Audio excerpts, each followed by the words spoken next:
money, money, money, money, money, money, money, money, money. The rigged bidding of laptops and other electronic devices during respondents' time as Dep Ed secretary. Oh my goodness. Come on, get to the point where you try to kill, or you saying somebody you want to kill people. Where's that? Guilty of bribery. Okay, now we're getting somewhere. Accumulated unexplained and ill-gotten wealth. This is a great story. Money, money, money, money, money, money, money, money, money laundering, money, money, money, money, money. Okay, note that in 2017, during the term of her father, President Rodrigo Roa Duterte, an overall deputy ombudsman, Melchor Arthur Carandang, after evaluating the complaint filed, found that there was basis to proceed with the investigation of the deposits of former President Duterte and his children. Boop. Okay. Okay. I guess she must have said she was going to kill people after this. I guess I don't know. This is all bank. This is all money.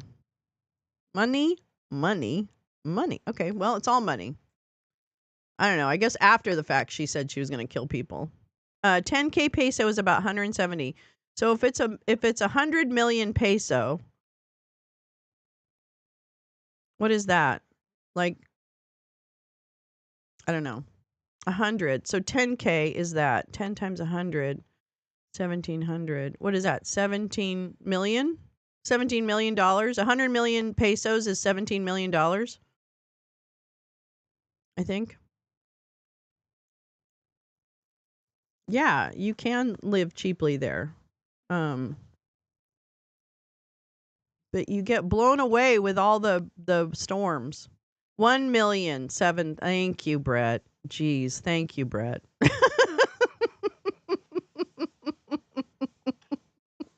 Thank you, Brett. Oh my God. Well, anyway, so this is what's happening in those impeachment proceedings are supposed to start on the 5th. So I guess I hope they'll show them. It'd be interesting. I don't know if they'll be able to be translated from Tagalog, but I'm hoping that we're able to watch what's happening down there in the Philippines. So let's see, what else do I have for you? Oh, this is the story. Okay, so I'll just read this quickly. It probably isn't that long. So an impeachment complaint was filed Monday against Philippine Vice President Sara Duterte, who is facing a legal storm over a death threat she made against the president and her alleged role in extrajudicial killings of drug suspects, corruption, and a failure to stand up to Chinese aggression in the disputed South China Sea. Well, we just read it, and it was a lot of money. So, okay. The impeachment bid filed by several prominent civil society activists in the House of Representatives accuses Duterte of violating the country's constitution, betrayal of public trust, and other high crimes, including death threats she made against the president, his wife, and the Speaker of the House. We're hoping that this complaint can end the nightmare that our vice president has brought to the people. Wow. The vice president's threat showed the extent of respondents' mental incapacity, her depravity, and lack of mental fitness to continue holding the high office of vice president of the Philippines, said a copy of the complaint seen by the AP. The same constitute not only betrayal of public trust, but also a high crime which would warrant her immediate impeachment from office. Duterte, a 46-year-old lawyer, was also accused in the complaint of having unexplained wealth and allowing a continuation of extrajudicial killings of drug suspects begun by her father, a former mayor of southern Davao City, where she held that position in the past. The vice president's legal troubles, I think it is fundamentally based on a bicameral house. I'm not really sure. Bicameral government or whatever that's called. The vice president's legal troubles have unfolded with the backdrop of her increasingly bitter political feud with President Ferdinand Marcos Jr. and his allies. She said in an online news conference on November 23rd that she has contracted an assassin to kill Marcos, his wife, and Speaker Martin Romualdez if she were killed, a threat she warned was not a joke. So that's what. She later said she was not threatening him, but expressing concern for her own safety. The impeachment complaint will be scrutinized by the Congress. Let me see if we can find, because I think she made the death threat online, I think. If I'm not mistaken. Said Saturday she has contracted. Okay, she said Saturday she has contracted an assassin to kill the president, his wife, and the House of Representatives Speaker if she herself is killed in a brazen public threat that she warned was not a joke. Well, where is it? Can we hear what she actually said? If I expressed concern, they will say that that's a threat to the life of the president. Duterte, a lawyer, tried to walk back her remarks and said they were not an actual threat, but only an expression of concern over an unspecified threat to her own life. Why would I kill him if not for revenge from the grave? There is no reason for me to kill him. What's the benefit for me? Or did we steal it? Yeah, I know exactly, Paul. Oh my God. Okay, well, that's what's happening down in let me see if there's an update to the South Korea because Jesus. Let's see. Oh, great. Here we go. 7 minutes ago, Army Gen Park An-soo, who was appointed martial law commander, banned all political activities, including political party activities and citizens rallies.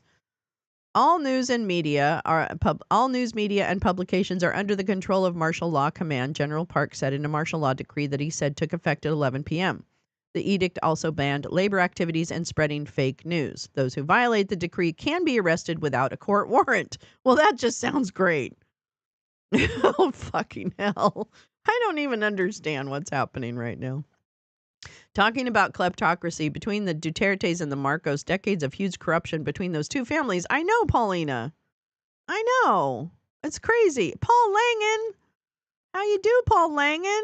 Really nice for you to come back. Which Korea? South Korea. Badger. This is South Korea. It's South Korea. Yeah, Trump is jealous as fuck. Yeah, so if you missed it this morning, South Korean president has instituted martial law for what he says is attempts by North Koreans to overthrow the government. I can tell you what the most latest thing is. Okay. So he declared martial law, accusing the opposition of plotting insurgency and trying to overthrow the free democracy. So he announced it. So let me see if there's another update. No, I think we got. Oh, this is the first time in 44 years that a South Korean leader has declared martial law. It was declared in 1980 during a pro-democracy uprising against the military. Yes, we've got strong Paul showing here at the lounge. Yeah, so there you go. That's something to keep your eye on. Jeez. Yeah, maybe he's right. Yeah, maybe he's right. God damn.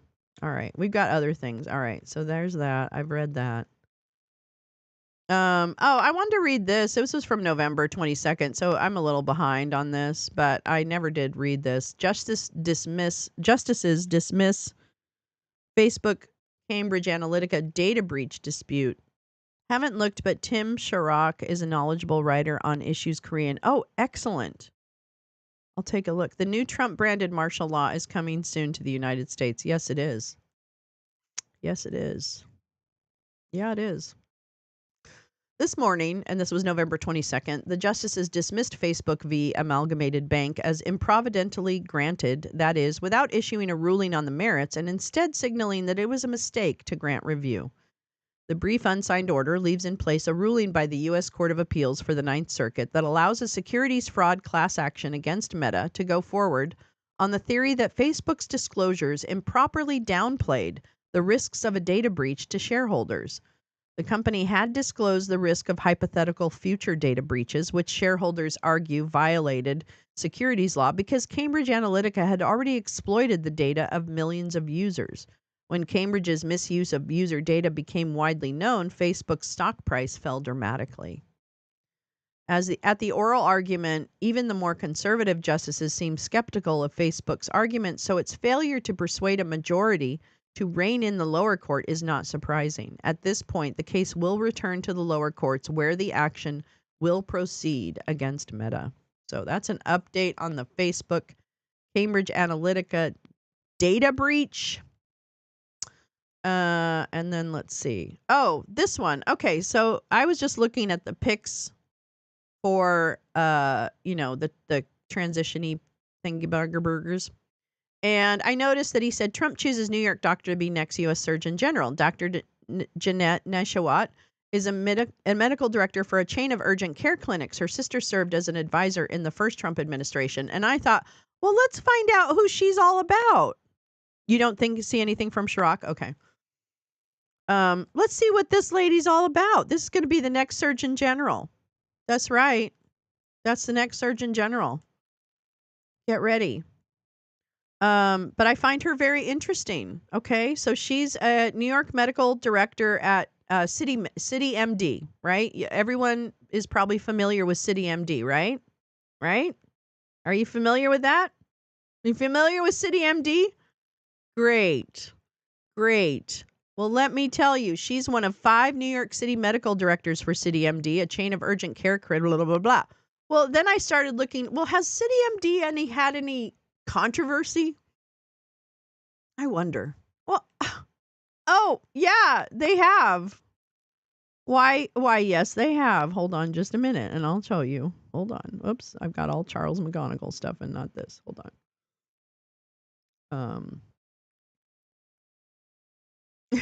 I had this all set up, and then I was like, oh, you fucked up. Okay, wait, where is she? Where are you? Oh, yeah, here we go. Did I put this one up? No, I don't think I did. Okay. So I'm going to show you this. How do you like me now? His health leaders. Wow. 2018, City MD pays $883,000 to settle NY false claims allegations. Oh my God, for the second time in a month.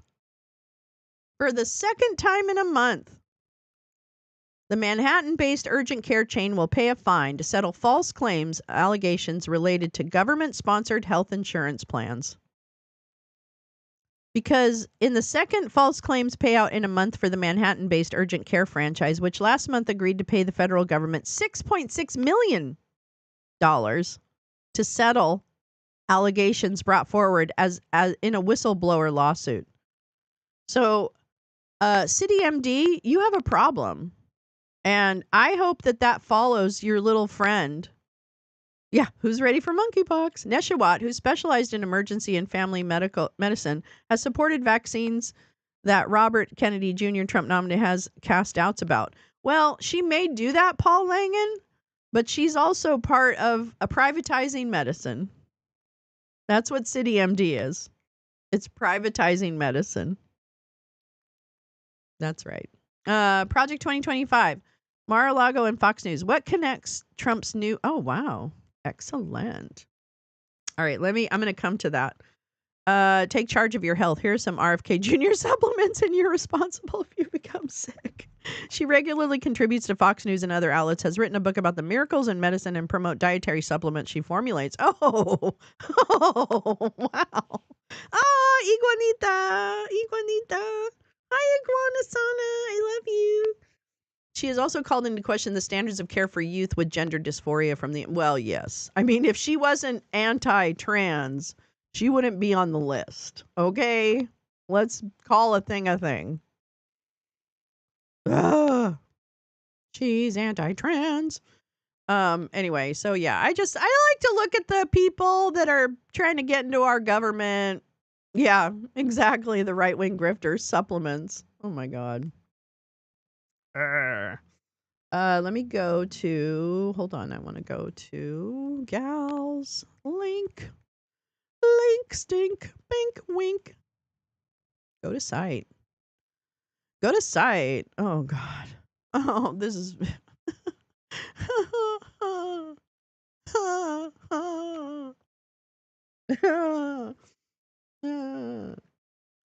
my nose is running. Hi, Jen Griffey. I miss you. Griffey, I really miss you. Can I tell you that?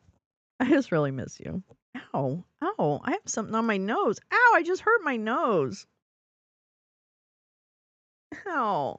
You know, sometimes you touch yourself and it really hurts. Griffey. Paulina on the other coast. Boop, boop, boop. I sent you one last night. If it gets a little too political at the end, but it has some really good points. Is that one? I sent you this one last night. Oh, okay. All right, go.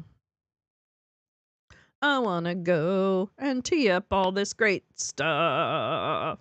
Hey, go. The Nation. All right. God, I love you and your Wayback Machine. Can I just tell you, gal? I love you so much. RFK Jr. is scary. His online fans might be scarier. I love you guys too. Griffey! I want to go play with Jen Griffey. To understand RFK's rightward shift, we need to examine the internet culture that fostered his growth. Ooh, I really like this. In which the campaign ignored. Get out of here. Yeah, it was because we ignored it. Yeah, that's right. It's because we ignored it. That's what it was. Wow, aren't we dumb for ignoring it? I had to troll Gal's account this morning to get some bearings. My lord, the dumb. Brett's here. Oh, it's so good. What a good group. It's all Kamala's fault. Yeah, if the Democrats were more in touch.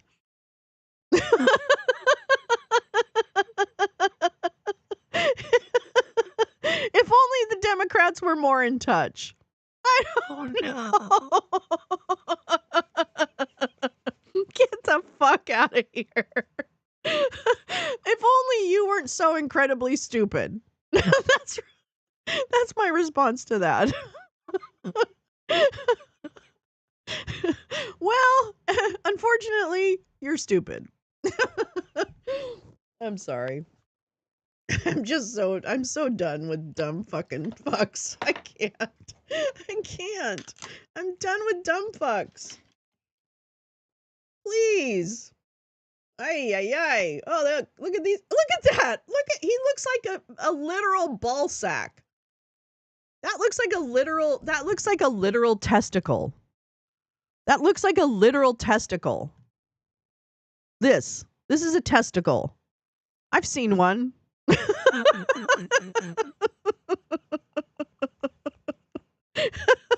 A rich testicle. Yeah, he might be a rich testicle. There's a lot of rich testicles. But look at that. Can you not, if you're so goddamn rich, can you get your teeth fixed? Can you get your teeth fixed? If you're a Kennedy and you have this much money, can you fucking get your teeth fixed? It could be part of the taint. Carla, not only am I nuts, I look like one.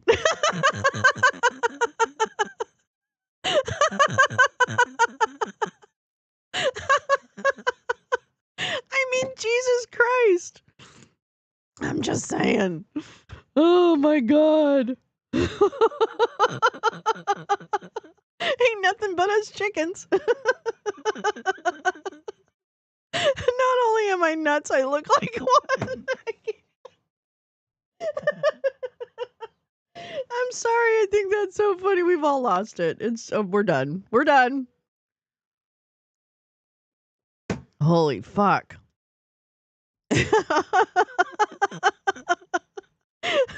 Carla is also in the house. That's right. There's a tweet for it already. Yes, Brett. Yes, Brett. On November 8th, 3 days after the erection, the tech millionaire and human longevity influencer Brian Johnson tweeted a photo of himself with his arm draped around Robert F. Kennedy Jr. It was captioned, "Maha," or "Make America Healthy Again," the slogan Kennedy adopted when he joined forces with Donald Trump in August after ending his own presidential bid. 6 days later, President-elect Trump announced Robert F. Kennedy as his pick for Secretary of Health and Human Services.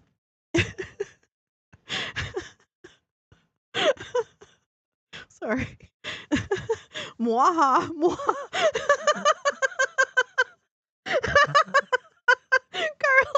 does his face make me look like a ball sack? Mwaha. Yeah, that's hell for short. Mwaha. Mwaha. Where's all the regulations that are gonna need? I'm just gonna remind him again that in order to do what he wants to do, he needs like a ton of regulations. A ton. Why is that not even like registering with any Republican that I share that with? Why is that not registering? How do they think that food is going to become safer and you're going to control ingredients in food without government oversight? Free the taint.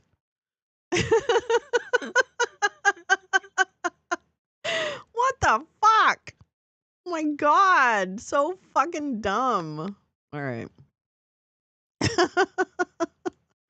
Oh my God. At this point, it should not be surprising that the man who may soon oversee Medicare would pose with a niche wellness influencer, Johnson, who made his millions on payment processing apps, because that has a lot to do with it, has become notorious for spending millions of dollars a year on interventions like young blood transfusions. Oh, is that this guy? Is that the guy who's trying to be 18 again? That's this guy. Fuck yes. Okay, wait. I know this guy. Oh, okay. Never mind. It doesn't really. The Wayback Machine doesn't really like me jumping around. Oh, whoops. Okay. Okay. At this point, it should not be surprising that the man who may soon oversee Medicare would pose. I did not know that this was this guy. It's the Roatan guy? Are you kidding? It's all connected? Again? Seriously? Holy shit, Max. Oh. It should not be okay. Who made millions on payment has become notorious for spending millions of dollars a year on interventions like young blood transfusions. Okay, that's adrenochrome. Okay. 100 daily supplements and something called penis rejuvenation. I think there's a hyperlink. I know I look like a ball sack, but I'm really just a big dick. God, Carla, you are on fucking fire today. I gotta see what penis rejuvenation is. I'm sorry. Tech CEO uses shockwave therapy.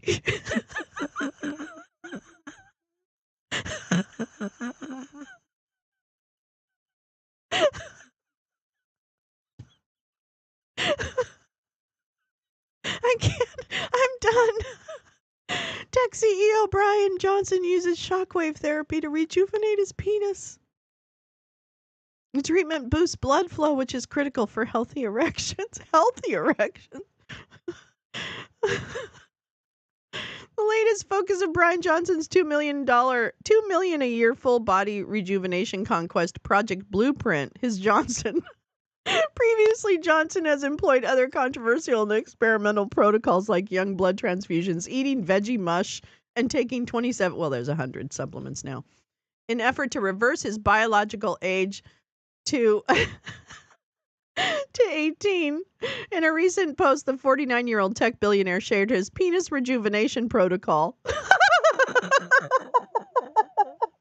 It involves 6 shockwave. I mean, every time you look into someone around Trump, you get this kind of crazy. Yet, okay, listen, gal. That's what Max is saying. This guy's from the Roatan project that we just talked about yesterday. The fucking gene therapy that's going on in Honduras. I can't believe I'm saying those words out loud, but Peter Thiel is funding gene therapy in a network city, like a little city state that he created in fucking Honduras. Well, it should be. A shockwave should be a vibrator. Because I would. Yes, way. We just fucking read about it yesterday. It's called what? I have it. I still have the fucking, because I haven't put all the links in the thing. Oh my God, this is crazy. This can't be real. This can't be real, right? This can't be real. Yeah, okay. So from yesterday, I have, where is it? Oh, shit. Where is it? Oh, here we go. Where's the Roatan? Where's the Roatan? Oh, not it. Oh, here we go. Well, I mean, I guess this is This is kind of what it was. The network state cult, but I thought there was the Roatan. Where's the Honduras one? Shit. I can't find the Honduras one, but let me show you. This is what we read this yesterday from Gil Duran. And let me go back down. Let me go down to, I think he talks about Honduras here. Oh, shit. No, he doesn't. Damn it. Fuck. Where's the other? Oh, here we go.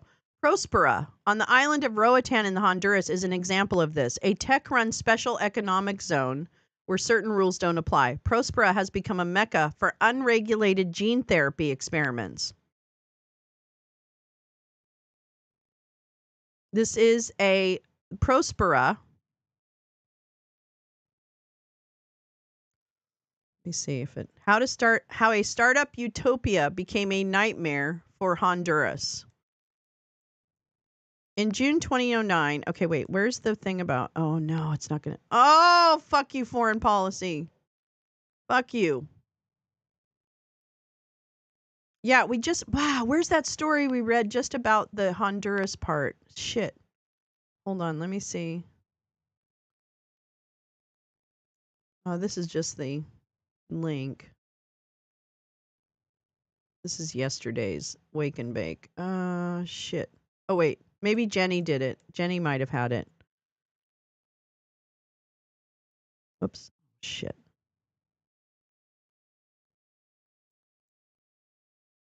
God damn it. It was something.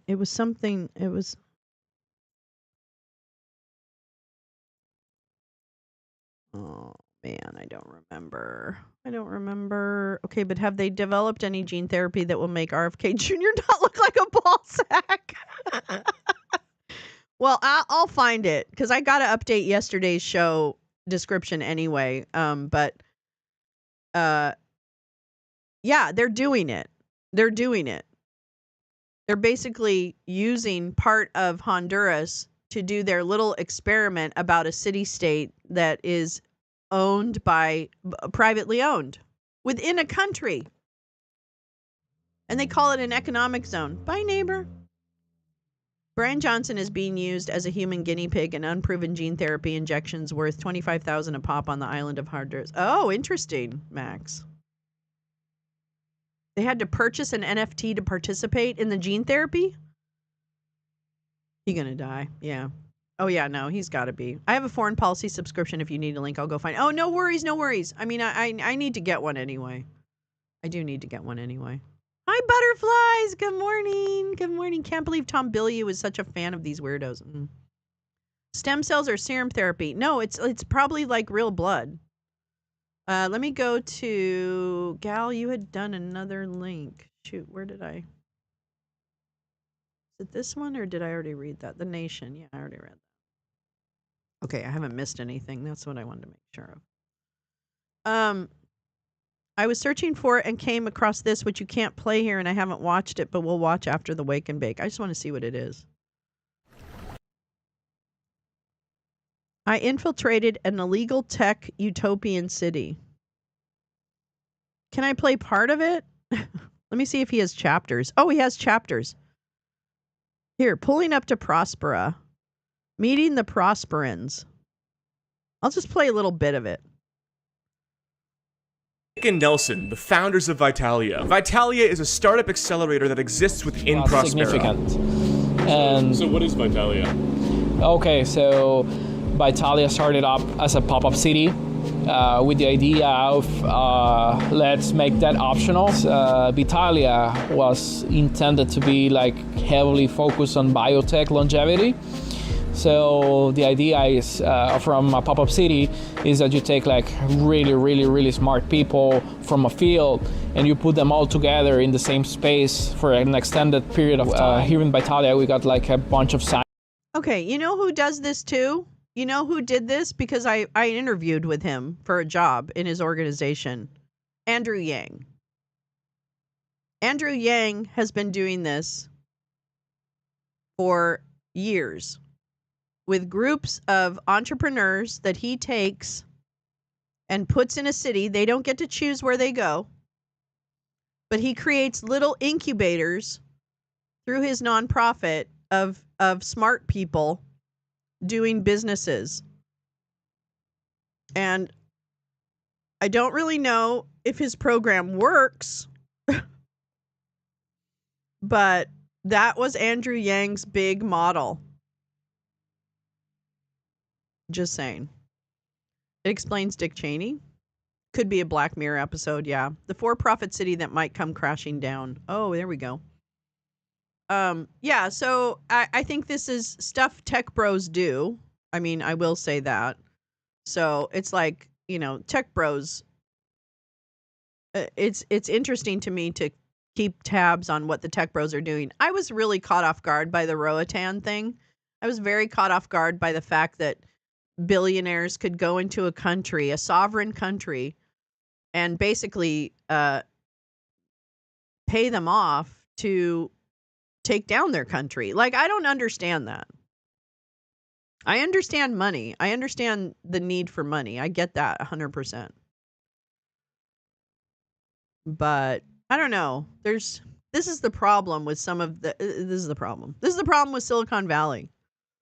Is I'm not convinced they have the humanity's best interests at heart. I used to think that they did. But now I'm pretty convinced that it's all about how much money can we kind of suck out of this technology or whatever. I'm sorry. I don't like it. I don't like it.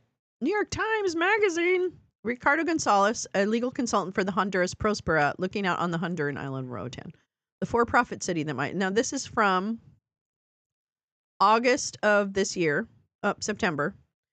Jorge Colindres, a freshly cologned and shaven lawyer, handed me a hard hat to take the elevator to the 14th floor of what is now the tallest building on the Honduran island of Roatan, nearly twice what the local building code allows. When construction is complete, Duna Residences will house 82 units overlooking a jungle of palm trees, the Caribbean Sea, and several other new buildings that the Honduran government considers illegal.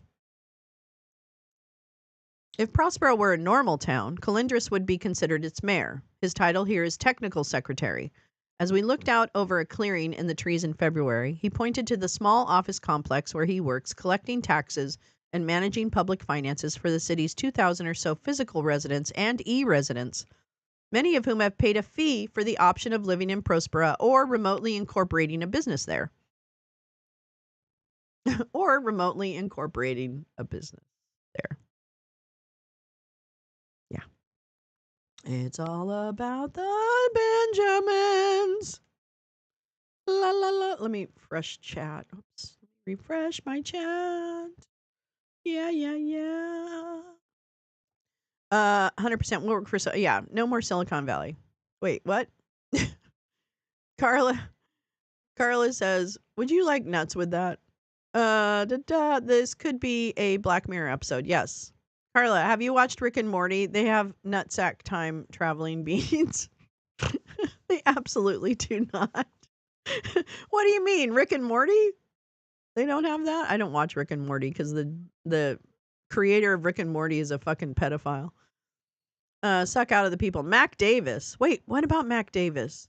I used to think they did, but now I think it's for the greater good is their excuse for doing anything horrible. Yeah, I thought they did too, SB. Engineers disease times unearned wealth to the power of hold my beer, bro. Enron is back too. What? What?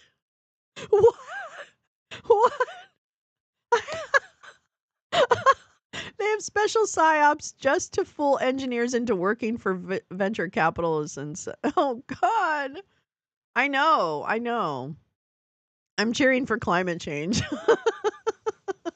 Yes, it's offshore accounts. Duh. Paul Langan, we live now in the Trump 2.0 dark age of gold-dusted mercenary methodology. That was a good one. That's a good one. I thought Enron stuff was a parody at first. I cannot fucking believe. I'll check it, gal. Like, who would even do RFK Jr.? Can you imagine his pillow talk? No, because he's so into himself, Carla. I can't even imagine, like, just wanting a physical act of sex with him. I can't even fathom that. Silicon Valley absolutely do not have humanity in mind. Confirming scrotum time. Oh, Lord, it's hard to be humble when you're perfect in every way. Mac Davis, I know. All the great ones, yes. Me too, Badger. The right thinks climate change is a joke. Yeah. He psyoped himself. I have seen very little Rick and Morty. Pillow talk with dead cub on pillow neck. Thread count 3,000. Oh my God. Teresa, I think I missed you. And I just wanted to say hello. I love you. I think I might have missed you come in. Oh, Jesus Christ. And the network city states and all that stuff, it's just another cover for all they just taking over. They're just taking over. Oh my God. I'm going to have to smoke some weed soon. Okay, here we go. Many of whom have paid a fee, right? They have to buy an NFT like Max told us. Incorporating nearby is a manufacturing plant that is slated to build modular houses along the coast designed by Zaha Hadid architects. About a mile in the other direction are some of the city's businesses, a Bitcoin cafe, an education center, a genetics clinic, a scuba shop, a delivery service for food and medical supplies will deploy its drones from this rooftop. There's not much else to see yet, but the Delaware-based company that founded this experimental town in 2017 has raised $120 million in investments, including from venture capital funds backed by the Silicon Valley billionaires Peter Thiel, Sam Altman, and Mark Andreessen. That's right. 3 of the 4 horsemen of the apocalypse to transform the territory, about twice the size of Monaco, into the most developed startup city in the world. Built in a semi-autonomous, whatever that is, jurisdiction known as a ZEED, a Spanish acronym for Zone for Employment and Economic Development. Prospera is a private for-profit city. Prospera is a private for-profit city with its own government that courts foreign investors through low taxes and light regulation. Businesses can choose a regulatory framework from a menu of 36 countries or customize their own. Well, what could go wrong? My goodness, right? What? It seems fine to me. Seems fine to me. A California company offers a Montessori education for approximately 60 students. Security is provided by a private firm of armed guards. An arbitration center is staffed by 3 retired Arizona judges, handles dispute resolution. In order to enter the jurisdiction, I was told I needed to sign an agreement of coexistence, binding myself to 4,202 pages of rules, violations of which could be subject to the jurisdictional authority of the arbitration center. It's private. I can see your tummy. Let me check what you sent me, my friend. Is it in Signal? Signal. There it is. There it is.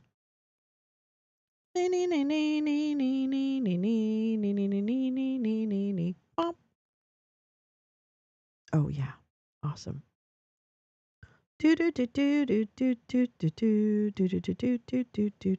Bump. Okay, we're gonna go back to that article. Here we go. Is that? Oh, this is the PDF. Ah, thank you. Okay, that doesn't work, but the PDF might. Hold on. Bump. See what happens when I do this. Oh, I can save it. Okay. Sweet.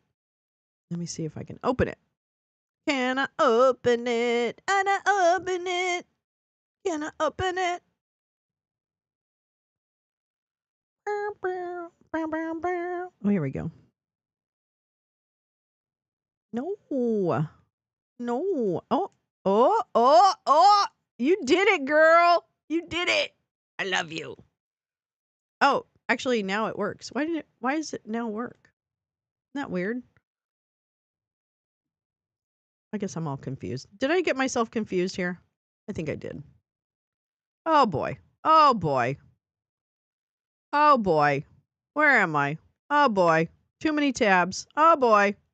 There's a dinosaur. Fuck. Oh, I kind of screwed up. Okay. I think I just screwed up. Fuck. I really did.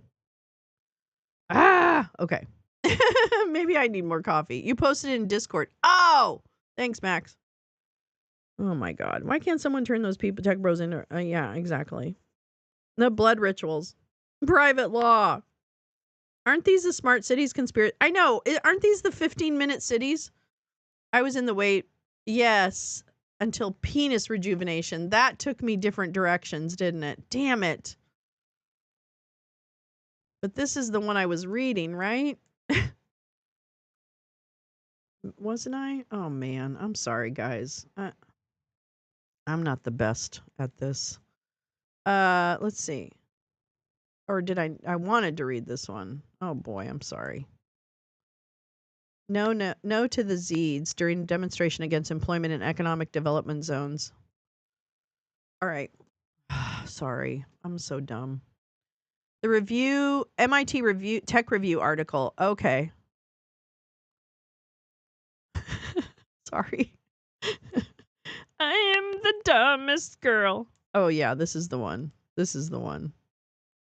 I don't know how I lost this article, but I did. I lost it when I went to rejuvenate my penis. I went to rejuvenate my penis, and that's the one I was originally reading. Thank you very much. Oh my God, there's Maha. See, the thing is he doesn't look 18. Okay? This guy could put all of the bug juice inside his body that he wants. But he's never going to look 18. Oh, look at those legs. Jesus Christ. Why doesn't he buy new legs?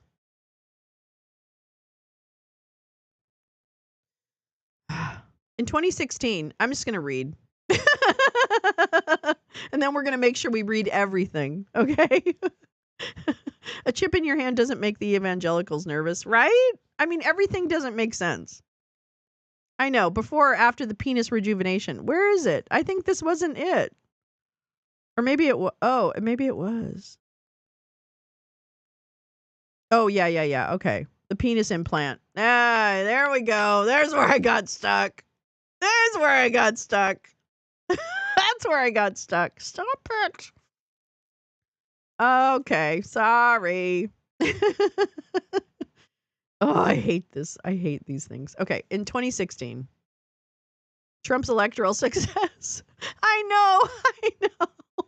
Thank you so much. I got so distracted by the penis. I just can't help it. He's wasting his life to try to get more life. He's spending all his time trying to be young, but not actually enjoying being young. That's it. The penis is mightier than the sword. Well, in some cases. All right. In 2016, Trump's electoral success was famously boosted by an alt-right meme army of disaffected young men drawn from poorly moderated message boards like 4chan and Reddit's The Donald. Through incessant posting, these anonymous online warriors helped drum up conservative and reactionary support for Trump. Since that time, his online base has only expanded and diversified. Young men, 56% of whom voted for Trump in 2024. Yeah, we have a boy problem. Have proven especially susceptible because they're dumb as fuck to the pool of right-wing internet influencers. Many of their heroes are enmeshed in health and wellness, god damn it, discourse, even if their main brand is misogyny, tech, or even Judeo-Christian family values. Ben Shapiro. So Andrew Tate, Elon Musk, and Ben Shapiro. RFK Jr. began his career as a environmental lawyer committed to fighting large corporate polluters and only recently defected from the Democratic Party. He did not. Fuck off. Over time, he has steadily raised his profile in online wellness circles, many of which are now overtly pro-Trump. Yeah, he just was anti-vax.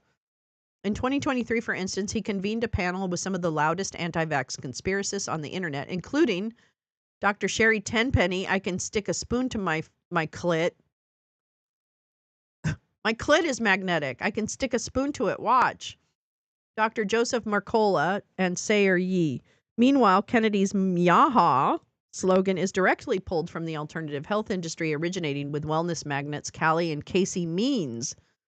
Right-leaning, I don't want to know any more names, okay? Hell, I'm rejuvenating right now. Hi, TJ. How are you?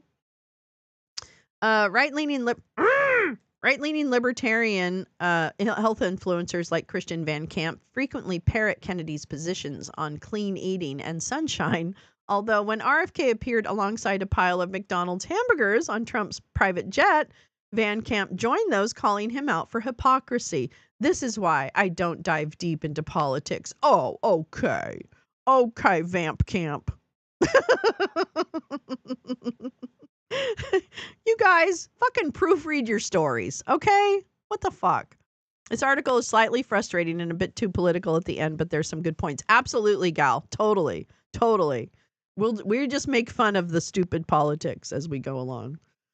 In August, he drew praise from higher profile figures like Joe Rogan after appearing on his show, which has upwards of 18.6 million subscribers. Rogan is not only a superstar podcaster, but also a wellness guru. Listen, Joe Rogan was the guy who hosted Fear Factor. Okay? That is always what he's going to be in my head. He's the loser that's a game show host for people who eat bugs. Period. That's all Joe Rogan is ever going to be in my mind. He will never escape that.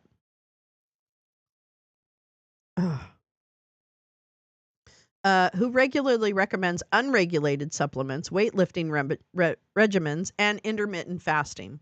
Yes, he's the guy who fucking hosted Fear Factor. That's all he's ever been. That is all he ever was. He is not anything.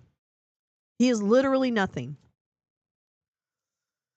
Trump's selection of Kennedy to head up HHS is neither weird nor out there. It merely makes the connection between right-wing politics and seemingly apolitical lifestyle choices, avoiding seed oils, taking vitamins, to a new, more explicit level. Yes, that is always who he will be. He is nothing more than that. He is a bad game show host that was relegated to reality people having to eat bugs. Yeah, he didn't really, yeah. Anyway, Joe Rogan's a loser. Kennedy's rise is one symptom. Although, you know what? They're all winning right now, so I don't really know what that means, to be honest. Has his cultural realignment that has merged hippie-coded New Age wellness fads with right-wing conspiracy thinking. Gosh, how does that happen, Nation author? Why do you think those... Yeah, whether we call it the crunchy to alt-right pipeline or, as I have, lifestyle fascism... The politicization of consumer health choices has had dangerous knock-on effects, from lowering rates of vaccination to decreasing public trust in medical expertise.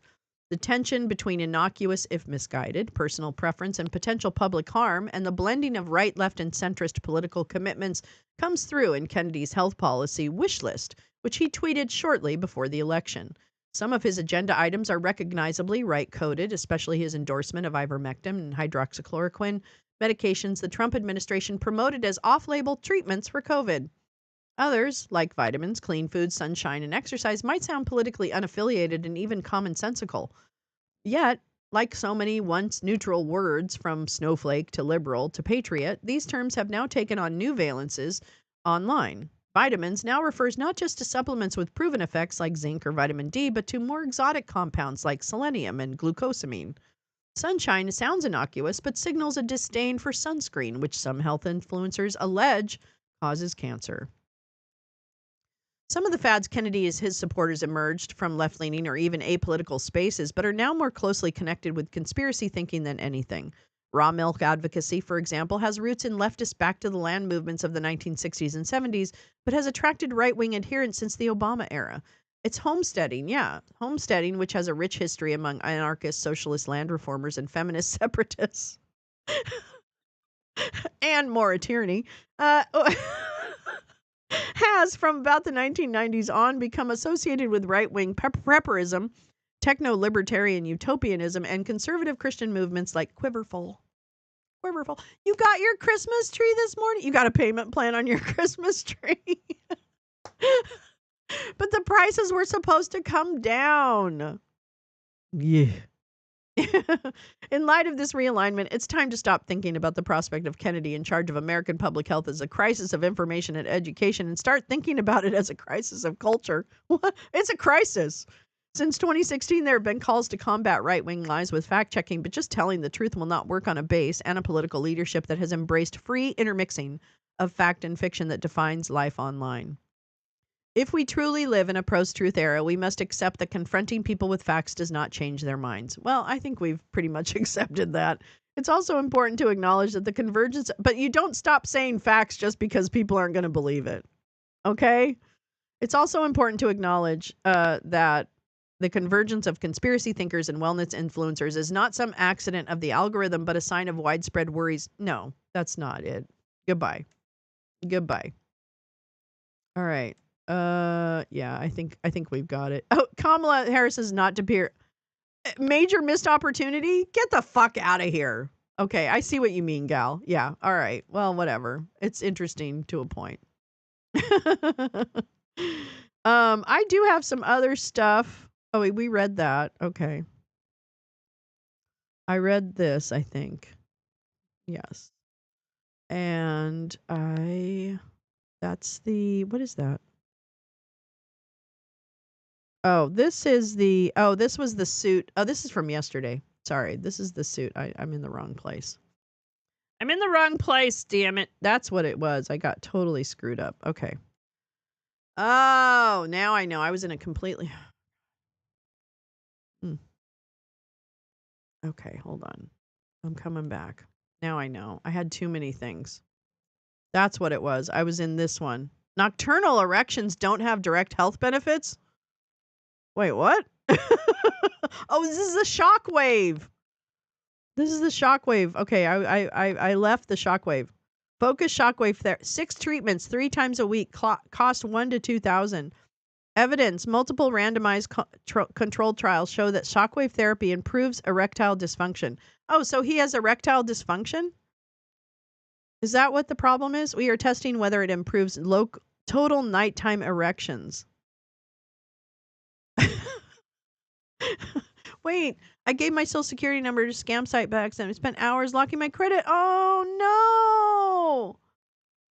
Oh, Jen, I'm so sorry. Oh, I'm so sorry. The bigger the tree, the more she'll love you. Oh, I would love it if someone bought a tree, put it up, and then took it away. But I'm not going to be getting a tree.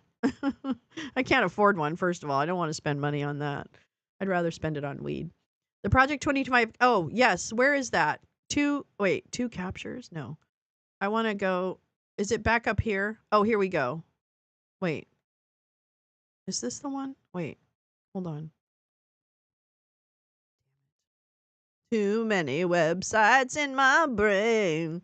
Too many websites. Okay, come on. Wait. What? 2 captures. Oh, save 2 times. Oh my God.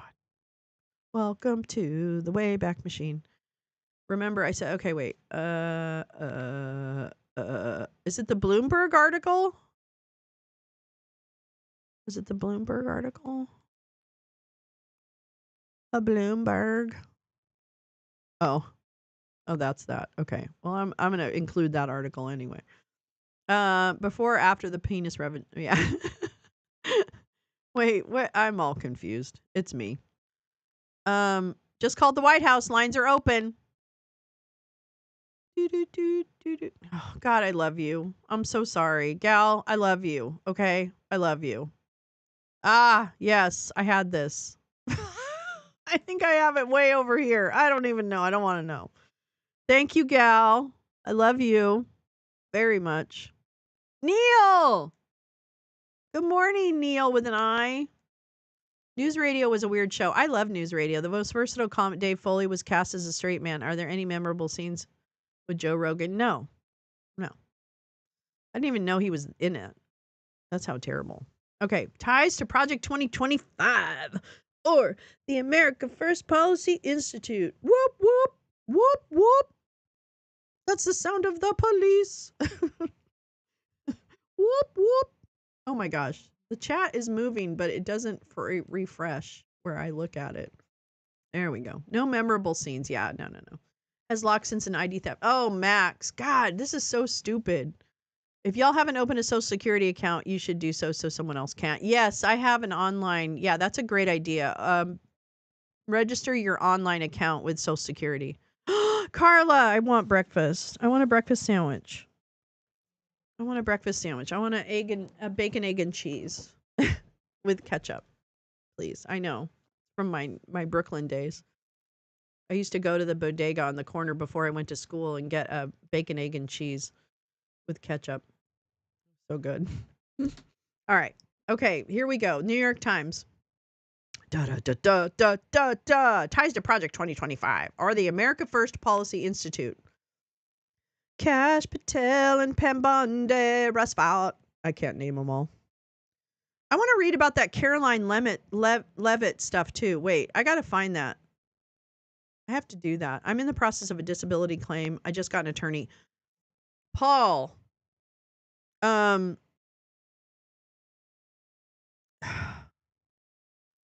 just want to say, I mean, yes, an attorney is great. Also know that you can get disability by going through the process without a lawyer.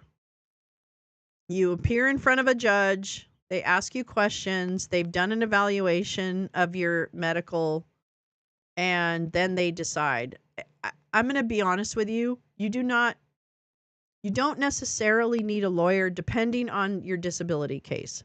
And I just feel like lawyers can take a lot of money from you. And I don't know. I'm so sorry, Paul. But I hope it works out. I hope it works out quickly. It will work out. It just takes time, and that's what's so frustrating. So I totally see you.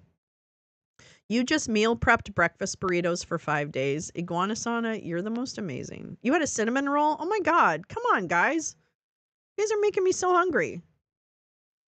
I was on hold 2 hours and 45 minutes with the Social Security. Oh my God. Oh my God. I did that once and got strung out before my hearing and battled for. Oh God, Paul, I'm so sorry. I'm so sorry. I want you to get all the help that you can to do that, because I know navigating that is really, really. You got hooked on meth while waiting. Oh, Paul. Oh, baby. I'm so glad you're here. You know what? I'm just so glad you're here. So thank you. Hang in there. Hang in there. You got people on your side. I don't know what that necessarily always means, but at least energetically, you've got a lot of people on your side. Lots of people. Project 2025, Mar-a-Lago, and Fox News. What connects Trump's new staff picks? And I canceled by claim and have been struggling to get by since. Yes, I imagine. Well, then the lawyer will help. I know that they can help too. So it sounds like you'll benefit from having someone standing by your side. That's actually a really good thing. So good luck. Good luck. My wife took everything left over from Thanksgiving and made gumbo. Well, she's amazing. I want to marry your wife. I want to marry your wife, Jim. A number of patterns have emerged among the people President-elect Donald Trump has indicated he wants to fill his cabinet and other senior-level positions in his administration. Your case is hard to prove with OCD being the main part. I could see that. But, you know, I just know from some experience and observation that they really, at least in California, they really go through your medical records and make assessments before. So I think you can do it. I have confidence. I think it's opened up a little bit after so many years of not being easy to get. And I think you'll be okay. I'm sorry. I do love gumbo. Government has to make it easier to get help. I'm sorry. It's really hard to get help from the government. And we do need to make it easier. It's incredibly hard to understand. A chocolate bar, oatmeal with blackberries. Oh, I'm going to have some oatmeal, I think, today. Or no, I'm going to have eggs and toast. I like soft-boiled eggs and toast. All right. Other uniting factors are unprecedented. Many on the list have denied or questioned the results of the 2020 presidential election, often a prerequisite for gaining Mr. Trump's favor. You pay 25% of back pay. Oh, that's 25% to the lawyer? That's not terrible. I've heard people pay like 40 and 50% of their back pay. So, Paul, that's not the worst I've heard. But I know it's a big, hopefully they'll handle it. That's what you want. You need them to fucking handle it. I read a thread yesterday about how 25% of homeless have had their identity stolen so they can't get benefits. What? Oh my God. I didn't even think about that.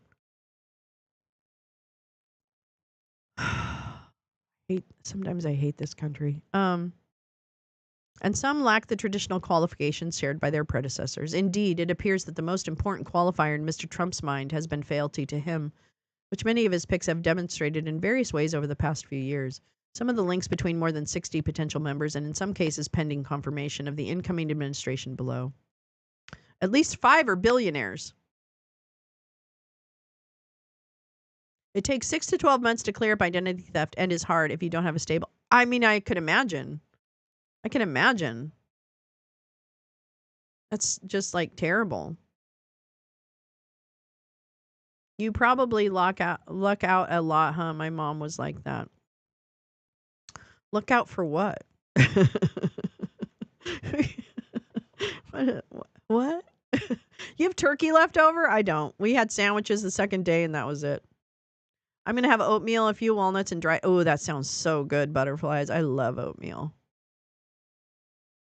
Mr. Trump has picked 2 billionaires to lead key economic departments, raising questions about whether his administration will follow through on promises to boost the working class. And there is a cap. They are in Portland and they seem good. I can't handle all the correspondence. Yes, totally, Paul. 100%. 100%. I'm glad you're getting help. And that's not the worst percentage I've heard. So I'm happy about that too. At least you'll walk away with money you deserve. So I made chicken fried rice with leftover chicken from Thanksgiving. We don't do turkey. That sounds really good, Max. Leftovers should be eaten by the Sunday after Thanksgiving if you don't freeze them. Thank you, Tom. That's true. I did hear that. Make sure you're not eating days old in the fridge turkey because apparently that's not good. So you're already, don't eat it. Don't. Mr. Trump has picked 2 billionaires to lead key economic departments, raising questions about whether blah, blah, blah. Scott Bessent, whatever his name is, his choice for Treasury Secretary, is a hedge fund manager who invested money for George Soros, a liberal philanthropist, for more than a decade. Howard Lutnick, his pick for Commerce Secretary, is a Wall Street executive. Both Mr. Bessent and Mr. Lutnick have been vocal in their support for Mr. Trump's plan to impose tariffs on imports, although they may prefer a more targeted approach. Eating dried grapes, I'm raising awareness. Leftover turkey is foul. Ooh, watch The Big Con about SS benefits in West Virginia. Oh, man. Are we going to go down another hole with SS benefits? Prunes rebranded as dried plums. Hell yeah. Raising awareness. Oh, Jim, you're funny. Let's see. Howard Lutnick, his pick for Commerce Secretary, is a Wall Street executive. All right. Billionaire entrepreneurs, Elon Musk and Vivek Ramaswamy, will lead what Mr. Trump is calling the Department of Government Efficiency. Mr. Trump has said the new initiative would operate outside of the government and offer input to federal officials. That's all. It's just input. At least 8 have been major donors. Okay, so there's Bessent. That's what he looks like. He looks like he has like a little, it's almost like a labia. Now I'm forever going to equate Scott Bessent with a labia mouth. I'm sorry. It's too early for that. And look, it's Charlie Kushner. He's not dead. He's going to be ambassador to France. He's not dead. Charles Kushner is alive and well. And you know what? This is the American dream, folks. You can go out, commit all kinds of crimes, and they'll make you ambassador to France. Fuck yeah. Howard Lutnick looks like a pretty... He doesn't even speak French. Linda McMahon looks like a used Q-tip. Now we're labeling. That's right. Now we're labeling. Elon Musk, stupid. John Phelan looks like an actual tip of a penis. Sorry, that's the worst I can come up with. Call the White House. I'm not going to call the White House right now.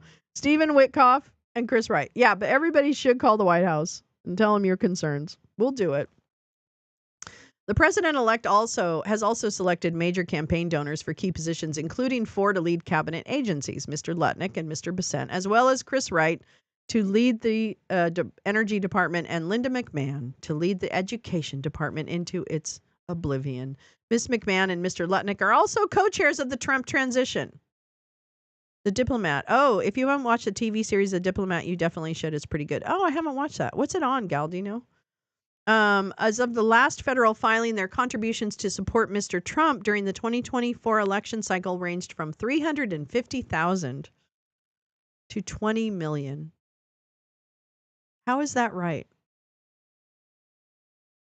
John Phelan, Mr. Trump's pick for Navy Secretary, and his wife Amy donated more than $1 million to Mr. Trump's joint fundraising campaign committee.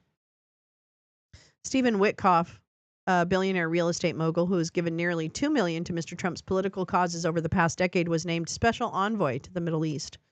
He was on the golf course with Mr. Trump in September during the second assassination attempt, which wasn't an assassination attempt. It was a guy with a gun. Mr. Musk poured at least $75 million into a new pro-Trump super PAC and promised on October 19th to award one voter $1 million every day through Election Day. The Justice Department warned Mr. Musk.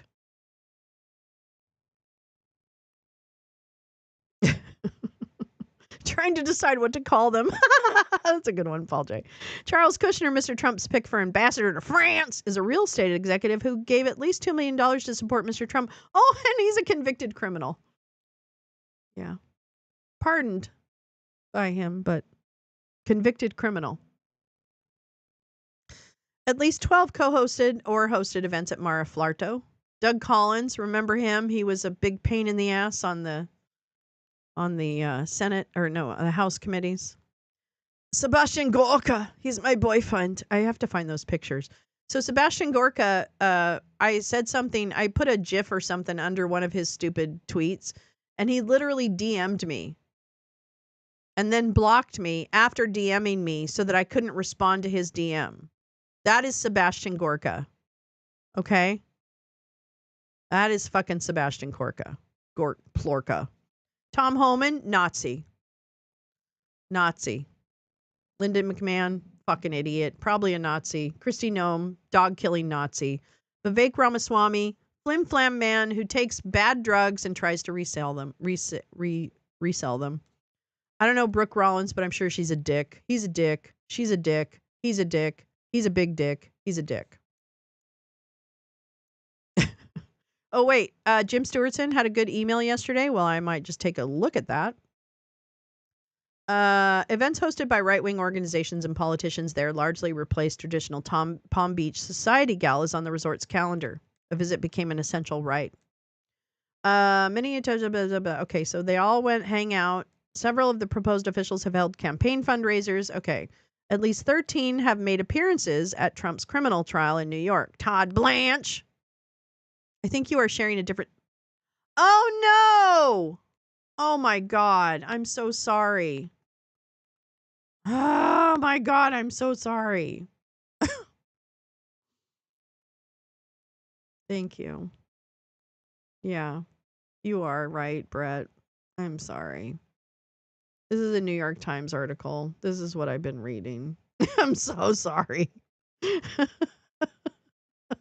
Oh my God, that's what Stephen Chung looks like? Are you kidding me? He looks like the guy from Dr. No. Oh, wait a minute. Okay, hold on just a second. Just a fucking second. Hold on. Hold on. No, I don't want the real Dr. No. I want the movie. Where's the guy? Where's the guy? Who was the guy? Who was the guy? God damn it. Who was the guy who was it Dr. No or was it Goldfinger? Was it Goldfinger? They all got classic Spicoli, you dick remark. Wait, what was oh, fuck. What was his name? Oh, Bond villain. Okay. Let me just, yeah. Let me see here. Where the fuck? He's got to be a big one. No, it's not Dr. No himself. It's the other guy. Wait, Mr. Big? No, it's not Mr. Big. What the fuck? He's the guy that throws the hat. Oh my God. Bond villains, hat thrower. Odd job. Fuck yeah. All right, here we go. This is it. All right, take a look at Stephen Chung. Now, take a look at this person. Oops. Okay. Well, it's behind it, but you know what I mean. Hold on. Now, take a look at this person. Oh, fuck.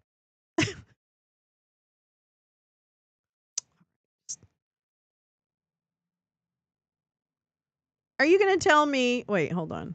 This is not big enough.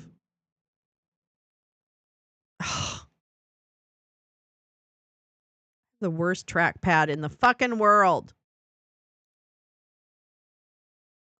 God.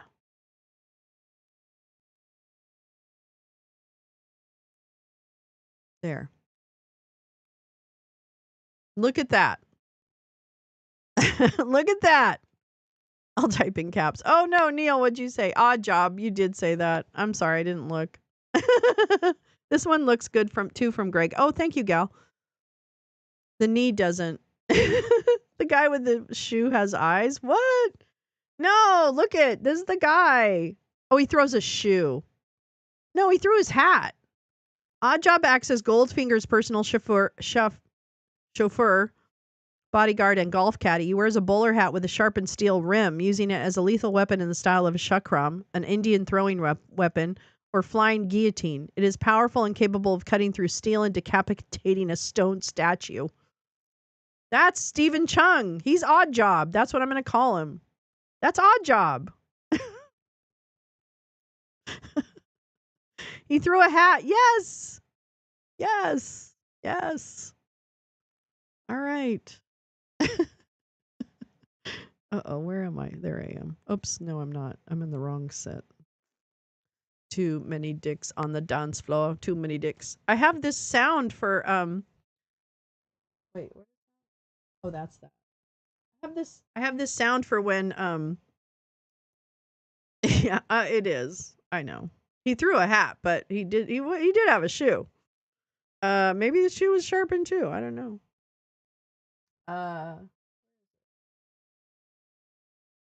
Oh, I have the song. I have the theme song. Rocking round the lounge, shutting the fascists down. Finding the facts so fast. We make the fun times last at Lolo's Lounge. Anyway, I put those on the repeat. And then I also have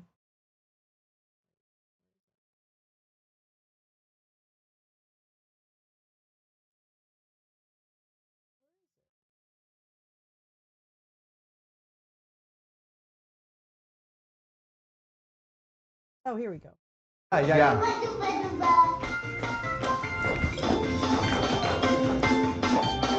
Wait.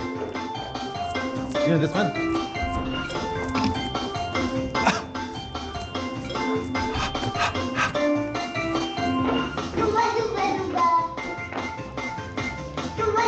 Okay, I'm done. That was from Trixie Mattel and Katya. But it's the Dooba Dooba song. Jane! Oh, yay! You need your own channel? Oh, yeah, you do. You need a channel in order to chat, I guess. Cash always looks terrified. Yes, he does. He does. I finally figured... Oh, okay, so, yeah, all these guys are pigs. Susie Wiles is a pig. Mr. Trump's criminal trial in Manhattan was a staging ground for allies to prove their loyalty. Several of his recent picks traveled to New York in the spring to show support. Some were there in a professional context. Todd Blanche, Mr. Trump's choice for Deputy Attorney General, was one of his trial lawyers, and Susie Wiles, Mr. Trump's incoming chief of staff, was co-chair of his campaign. Others, like Ghost, Vice President J.D. Vance, and Doug Burgum, the moneybags, Mr. Trump's pick for Interior Secretary, attended the trial as spectators and attacked members of the presiding judge family on behalf of Mr. Trump. Okay, at least 17 are associated with the America First Policy Institute. We've got Pammy and James Braid, Brendan Carr, Doug Collins, Kevin Hassett, never heard of him, Pete Hoekstra, he looks terrible. John Ratcliffe, horrible person. Kash Patel, horrible person. Linda McMahon. Carolyn Levitt, horrible person. Keith Kellogg, horrible person. Oh my God, they're all just horrible people. I don't even know Scott Turner, but I'm sure he's a piece of shit. Attacked? What do you mean attacked? Attacked. What did I say? Oh, and attacked members of the presiding judge on behalf of Mr. Trump. Well, they must have verbally attacked them because I didn't hear anything. All users have a channel. I know, you should, Paul. I'm telling you, if you have any inclination to do live stuff, I recommend it. I want, like, good people to have channels. Mr. Trump spent much of his campaign distancing himself from Project 2025, a sprawling initiative spearheaded by the Heritage Foundation that included a blueprint document for a new conservative administration that was authored in part by former Trump staffers. But since winning the election, Mr. Trump has picked at least 7 people with ties to the controversial conservative policy initiative to serve in his administration. So I guess it couldn't have been that bad, could it? You should, Paul. I'll come on your show. I don't know if that will help. Maybe that won't help, actually. Never mind. Project 2025 also includes a database of heritage-vetted personnel intended to help a Republican president build rank-and-file staff. It remains to be seen. Yeah, fuck off. Actually, I know a questionnaire for applicants to the next conservative White House. This is a December 1st, 2023. The Heritage Foundation, which has been staffing Republican administrators since the Reagan era, has a list of questions for job applicants that shows how Donald Trump has transformed the party. Presidential personnel. Oh, this is the questionnaire. Okay, well, we'll come back to that. I just want to see. Let's see if we can. Please select your political ideology. He's going to be ambassador to Canada. Great. Another arrogant right-winger. Well, at least he's only an ambassador. I have a new laptop from last Christmas. I was thinking I could go on someone else's show first. Well, when I figure out camera, you can definitely come on my show. That's no problem. We can practice together. That's no problem. I think I can figure it out. I need to test it because I made some adjustments and I need to test it. So are you a traditional conservative? A fiscal conservative, a libertarian, a moderate, a social conservative, a neoconservative, a liberal, a paleoconservative, like you only want to eat dinosaurs? Or are you progressive? Explain. Name one person who has most influenced you. Name a book that has significantly shaped your political philosophy. Name one person, past or present, who has influenced the development of your political philosophy. I'm going to say Shirley Chisholm. Okay, name a book that has most significantly shaped your political philosophy and explain its influence on your thinking. I don't think I read a book to influence my political thinking. I mean, I've read one recently, but I didn't read it and it formed it. This is a bad question. I'm not answering. Name one public policy figure whom you greatly admire and why. Well, I mean, I guess I admire Jasmine Crockett because she's so brave and so well-versed in the issues and is able to bring the heat that is needed to tamp down the theatrics of the other side. So that's why. Name one public policy, blah, blah, blah, policy issue you're most passionate about. Well, I would like women not to die in parking lots. So I would like us to codify bodily autonomy and for women and birthing people so that they can access the health care that they need without barriers. That's it. How did you hear about Project 2025? Oh, word of mouth. Name 5 regulations you would eliminate. That's actually a great question. I'd cite AOC's biography, right? I did. It said you were a BHL. What's a BHL? If conference, media appearance, or other, please specify. Do you agree with the following statements? There you go. Here we go. The UN should have authority over citizens or the public policies of sovereign nations. Well, I actually disagree with that, but that's not really the question. I think AOC has been pretty good, actually. Oh, bleeding heart liberal. Yeah. The U.S. has the right to select immigrants based on country of origin. No, that's not how it works. No. Give me you're poor, you're hungry, you're tired, only from England. Give me you're poor, you're tired, but you're full of merit people from, and make sure they're white. Thank you. Life has a right to life itself. Life is an entity now. It has a right to legal protection from conception to natural death. No, it's not right. You're incorrect. And it's a stupid statement. The permanent institutions of family and religion are foundational to American freedom and the common good. No, they're not. In fact, religion is the reason the country was founded, is to escape religious persecution, and that's why we don't care. Yeah. Can we exclude Russian immigrants and white South Africans? Yeah, exactly. Now that I probably could get behind. The permanent, okay, yeah. Government should subsidize the use or production of energy, particularly for new and innovative energy technologies. Well, I mean, what are you saying? If you're saying that we should invest in new technologies, yes. But subsidize the use or production of energy, are you saying big paybacks to big oil? No. These are terrible questions. Give me your grifters, your fraudsters, your people yearning to fleece others. Union membership should be at the option of the employee, not a requirement for employment. Well, I think that if there's a union, that's the way it's been designed, so that you get the most bulk from a union effort.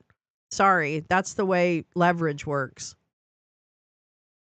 That's why unions have leverage, because they have members. That's it. Otherwise, they're individuals. This is the Chud job app. Yeah, if you want to be a Chud, super Chud, hyper Chud, then you fill this out. Okay. Oh, the dog. Dang it. Hold on. Okay. Hold on.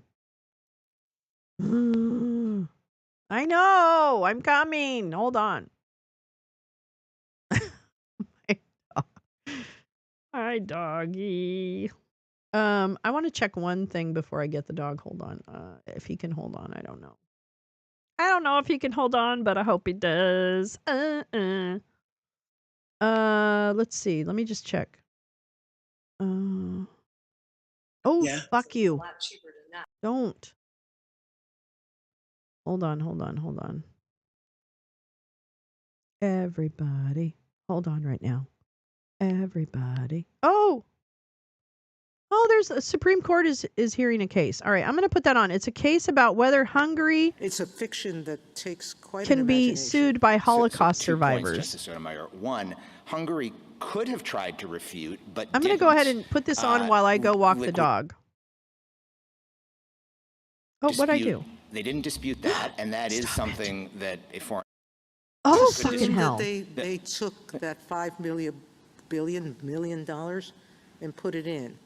What they came in and said, you can't trace that money now. There's been so much money that's come in and gone out over 80 years. There's no way to say that any of that remain.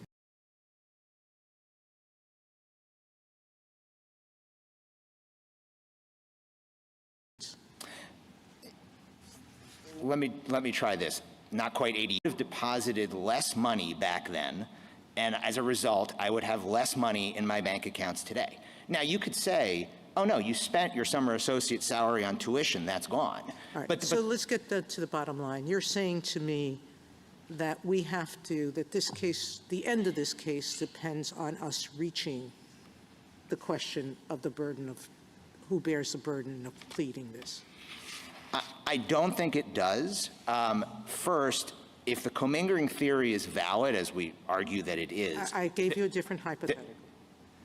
If the commingling theory is not valid, do you need to reach the burden shifting? At that point, I would still say that you don't because of the unrebutted facts in this record. But if you do reach the burden shifting argument, the burden of persuasion there ought to be on the defendants, on the foreign state. Yes, this court has referred to foreign sovereign immunity as jurisdictional, but it's an odd kind of jurisdictional inquiry. Subject matter jurisdiction generally can't be waived. By statute, subject matter jurisdiction here can be waived. As a matter of litigation strategy, Hungary has, as Justice Gorsuch pointed out, Hungary has said that it bears the burden of persuasion. And Hungary in this situation is the party with superior access to the information. It has extensive records of what it did with expropriated property. Mr. Dvoretsky, you don't dispute, though, that you bear the burden of production at this stage of showing an exchange, correct? Correct. Once they dispute... Whatever that standard is, you acknowledge that you bear the burden of production to meet it. Once they dispute our factual allegations as to that, yes, then the burden shifts to us in order to show that, in fact, our property... And they say under a proper standard, there is no exchange here, and under their standard, you'd have to meet that if the court were to adopt their view of what an exchange means. I think that's right. Okay. So really, the burden of persuasion question isn't before us in that sense. It's really who bears the burden of what the burden of the burden of production is with respect to an exchange. Right, and I think that's often true in burden cases, that at the end of the day, once you have both sides' evidence in the case, unless it is perfectly in equipoise, which it very, very rarely will be, the court is just going to weigh the two sides' evidence and decide by a preponderance who's right. Does the case die, though? Let's just follow Justice Sotomayor's hypothetical, just hypothetical. Let's imagine that we adopted the United States' view. Would you have any hope of satisfying your burden of production on remand? We would, and I would think that we would be able to get jurisdictional discovery into that inquiry if that were the standard that the court were to adopt here. The way this case proceeded below, again, Hungary's only argument, Hungary didn't dispute expropriation, and it didn't make an argument about the fact of liquidation or commingling. It only said, well, it's impossible to trace. And the way this case was litigated was about whether there was a tracing requirement. If this court concludes that Hungary's or the United States standard is the correct one, and again, Hungary has the information about what happened to the property and about its bank accounts, we would at that point be entitled to jurisdictional discovery below to try to establish whatever standard this court sets. What would that jurisdictional discovery look like? So for starters, it would involve discovery into Hungary's records of what happened in the Holocaust. We allege at some length in our complaint that Hungary has extensive records of the expropriation of property and what happened to it after it was expropriated. We would want to get access to those records, which we have tried to get but been unsuccessful in doing so. I don't understand how that would help you. I mean, they have records and they say, yes, we took all of these people's money and other assets, and the money we put in bank accounts, and the assets we sold, and we put the proceeds in bank accounts, and then we spent it. I mean, that's what you're going to find out 70 years later, right? Well, and Justice Kagan, the records are actually, I think, a little bit more detailed than that. We already know and have put in the record evidence of particular bank accounts that the money was deposited into. And so if this court were to require us to somehow trace the flow of that dollar from 1944 to today, we would need that kind of evidence to know this property was deposited into this bank account and then trace the flow of that bank account through the years. I don't think that is the standard that the statutory language requires because, again, I think the commingling theory is valid, money is fungible, all the arguments we've been talking about the nature of exchange in this context. But if the court were to disagree, we'd be entitled to discovery to try to figure out exactly where the dollar went from account to account. But unless the account into which the money was placed was the sort of unlikely special account that was discussed earlier, the Holocaust expropriation account, I don't understand how that would, the kind of discovery you're talking about would help you. I think it depends what standard the court were to adopt. Again, I think the right standard here would not require this sort of tracing because when we're talking about money, it just doesn't make sense to ask where a particular dollar went when all dollars are fungible. But if the court were to come up with that kind of a standard, we ought to be entitled to an opportunity to prove it. Thank you, Counsel. Justice Thomas, Justice Alito, anything further? Justice Kagan.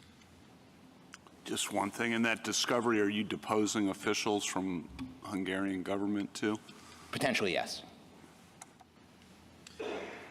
Just one clarification. Is the exchange in your argument at the point of the liquidation or the withdrawal? At some point you were saying withdrawal is when the exchange is occurring. Both.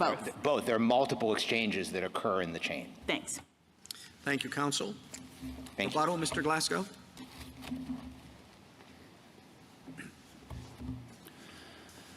Thank you, Your Honor. I'd like to make just 3 brief points. First, jurisdictional discovery did occur in this case back in the summer of 2019.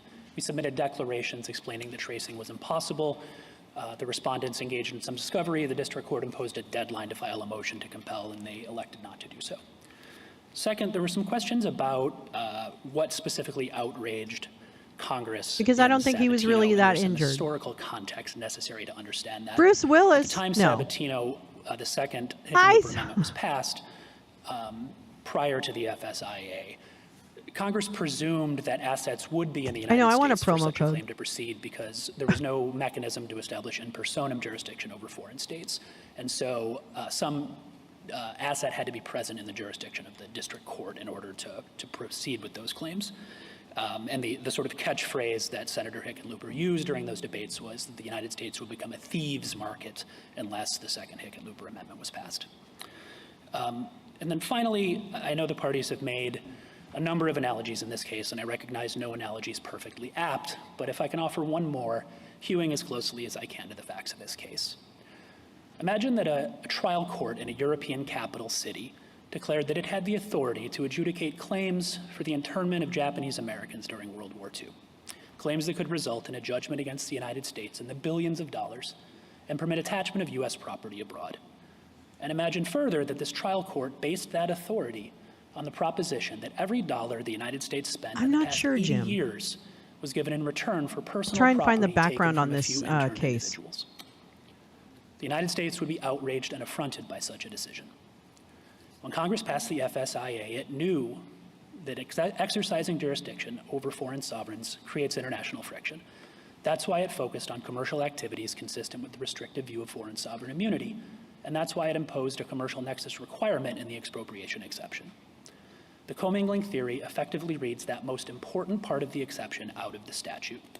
We ask that this court reverse. Thank you. Thank you, Counsel. The case is submitted.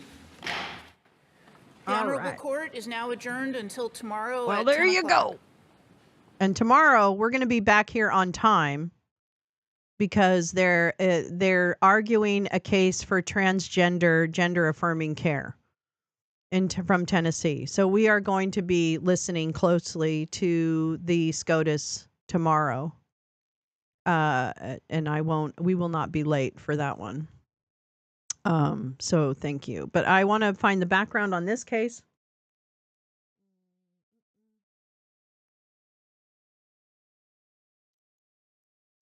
Let me see if I can find the background. What? Come on.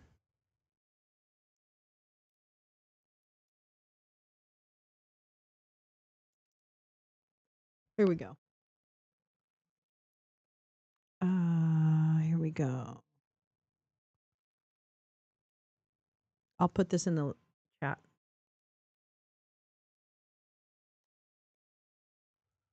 And just to tell you,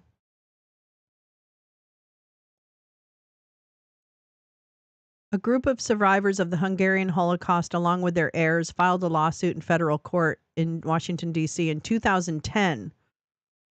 I don't know how many plaintiffs there were.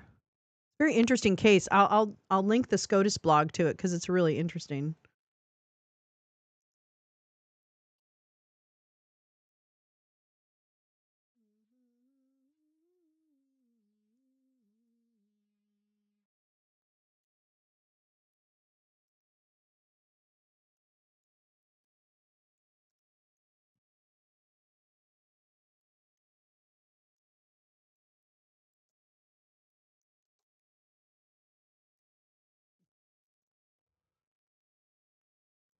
Okay.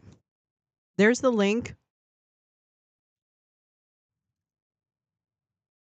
Yeah, we're definitely going to want to watch tomorrow. Excuse me. Fool's Gold was reading that Fool's Gold has hidden lithium for battery. What does that mean? All right, so that's that case. Let me see.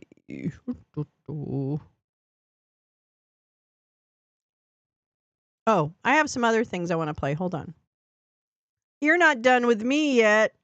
Dang it. You're not going anywhere, darling. Jim, maybe because car is armored. Ooh, what's that all about? Oh my God, I've so mixed up all of this stuff. Okay.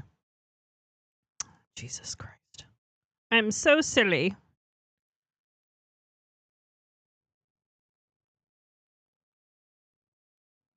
Where is it? Oh, there it is. All right. Look.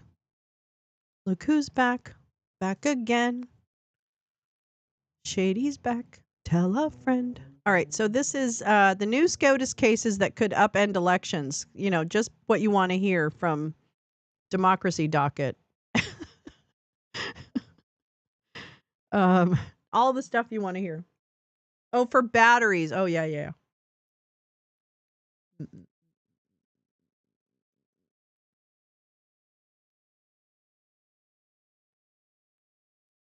All right, here we go. Let's get a little Democracy Docket in our veins.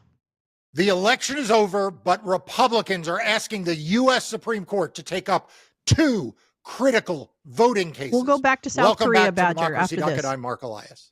And I'm Paige Moskowitz. Let's get started. Mark, like we say, democracy is always on the docket, but it currently is not on the U.S. Supreme Court's docket. SCOTUS does not have any pending voting rights or election cases before it at the moment. However, there are 2 cases that Democracy Docket is tracking very closely. Cert petitions were just filed in these cases asking the U.S. Supreme Court to take them up. And depending on if the court takes them up and what they decide, it could radically change the way elections are administered in the United States.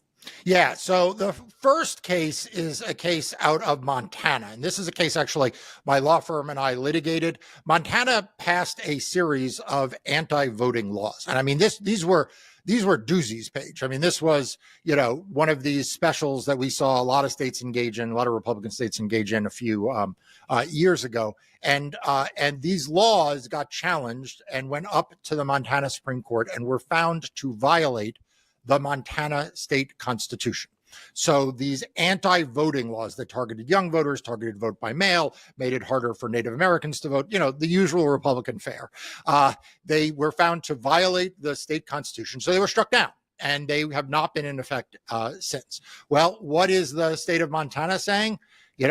Remember the old independent state legislature doctrine, Paige? This is that fringe right-wing theory that Republicans have been peddling for years to try to get the federal courts to say that when state legislatures enact anti-voting laws, that state courts cannot apply their state constitutions to strike them down. This went up to the U.S. Supreme Court not that long ago in a case out of North Carolina called Moore v. Harper. The U.S. Supreme Court declined to adopt the independent state legislature doctrine, but here is Montana back for another round with that.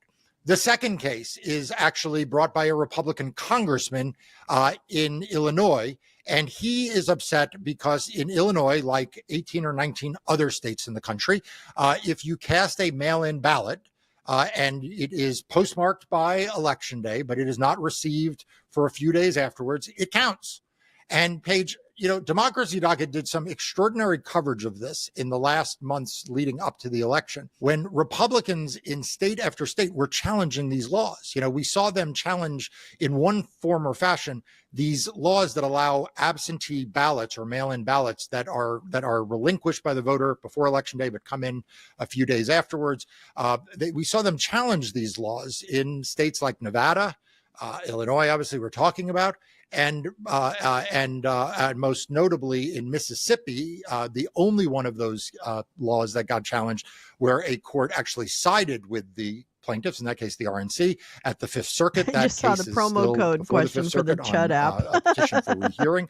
But, Paige, this is a nationwide effort by Republicans to challenge these laws as part of their overall attack on vote by mail. And I want to just give a plug that if people want to stay up to date on all of these lawsuits, including these cases before the Supreme Court, but also these nationwide efforts by Republicans, now is the time to subscribe to Democracy Docket.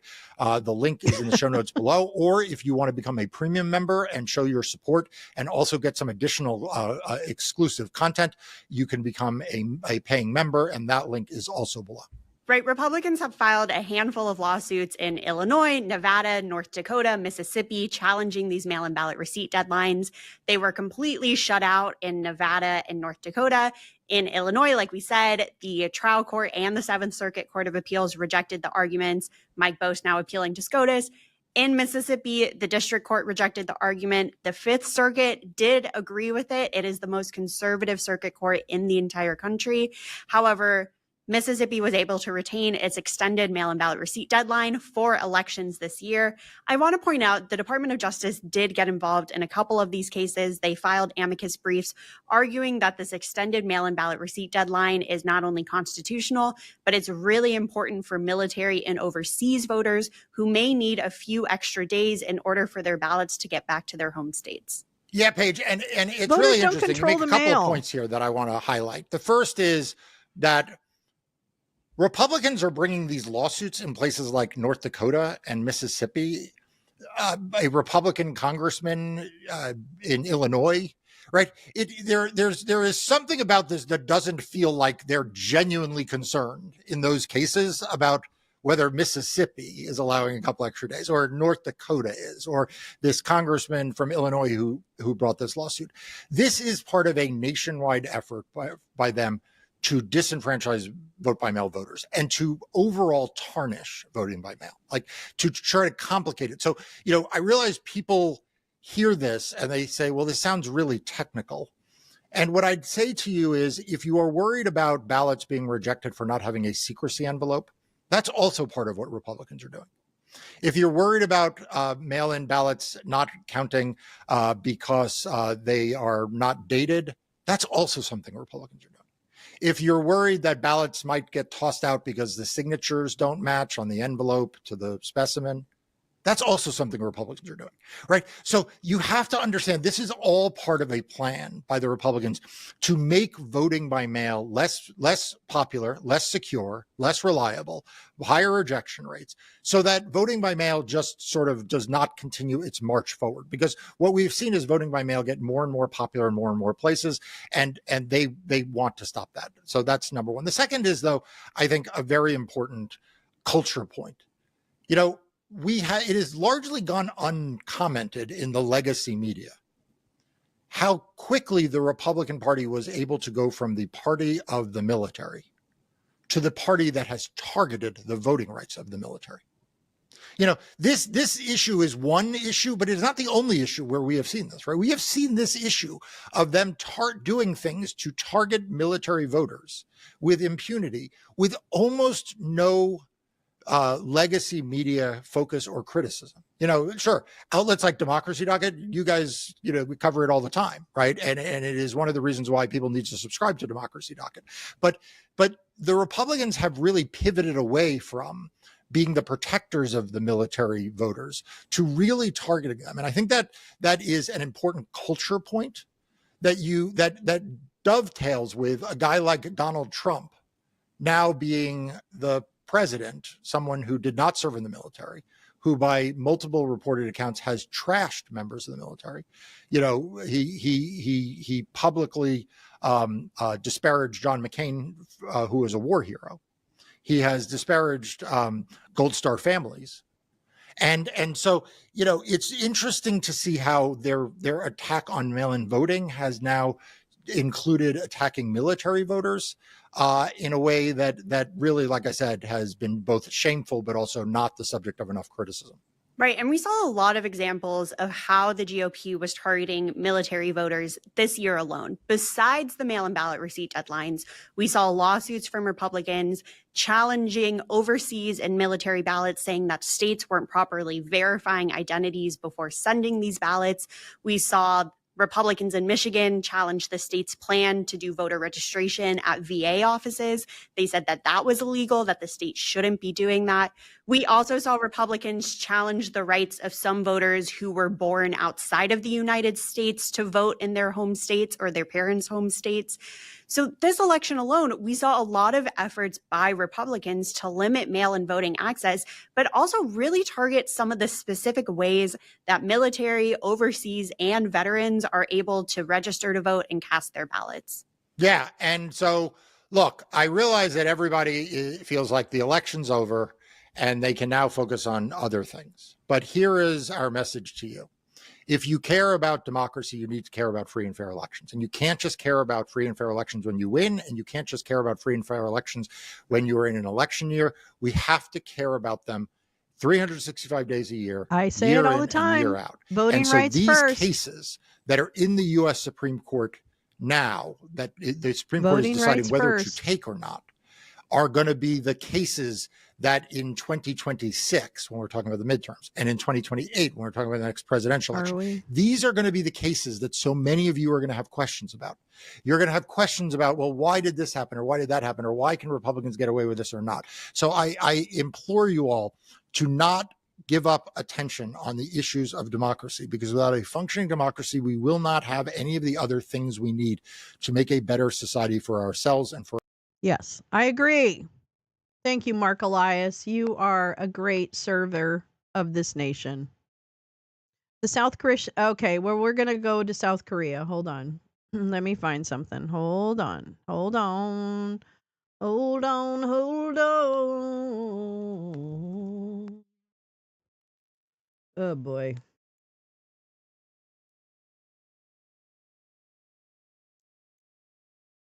That's fuck.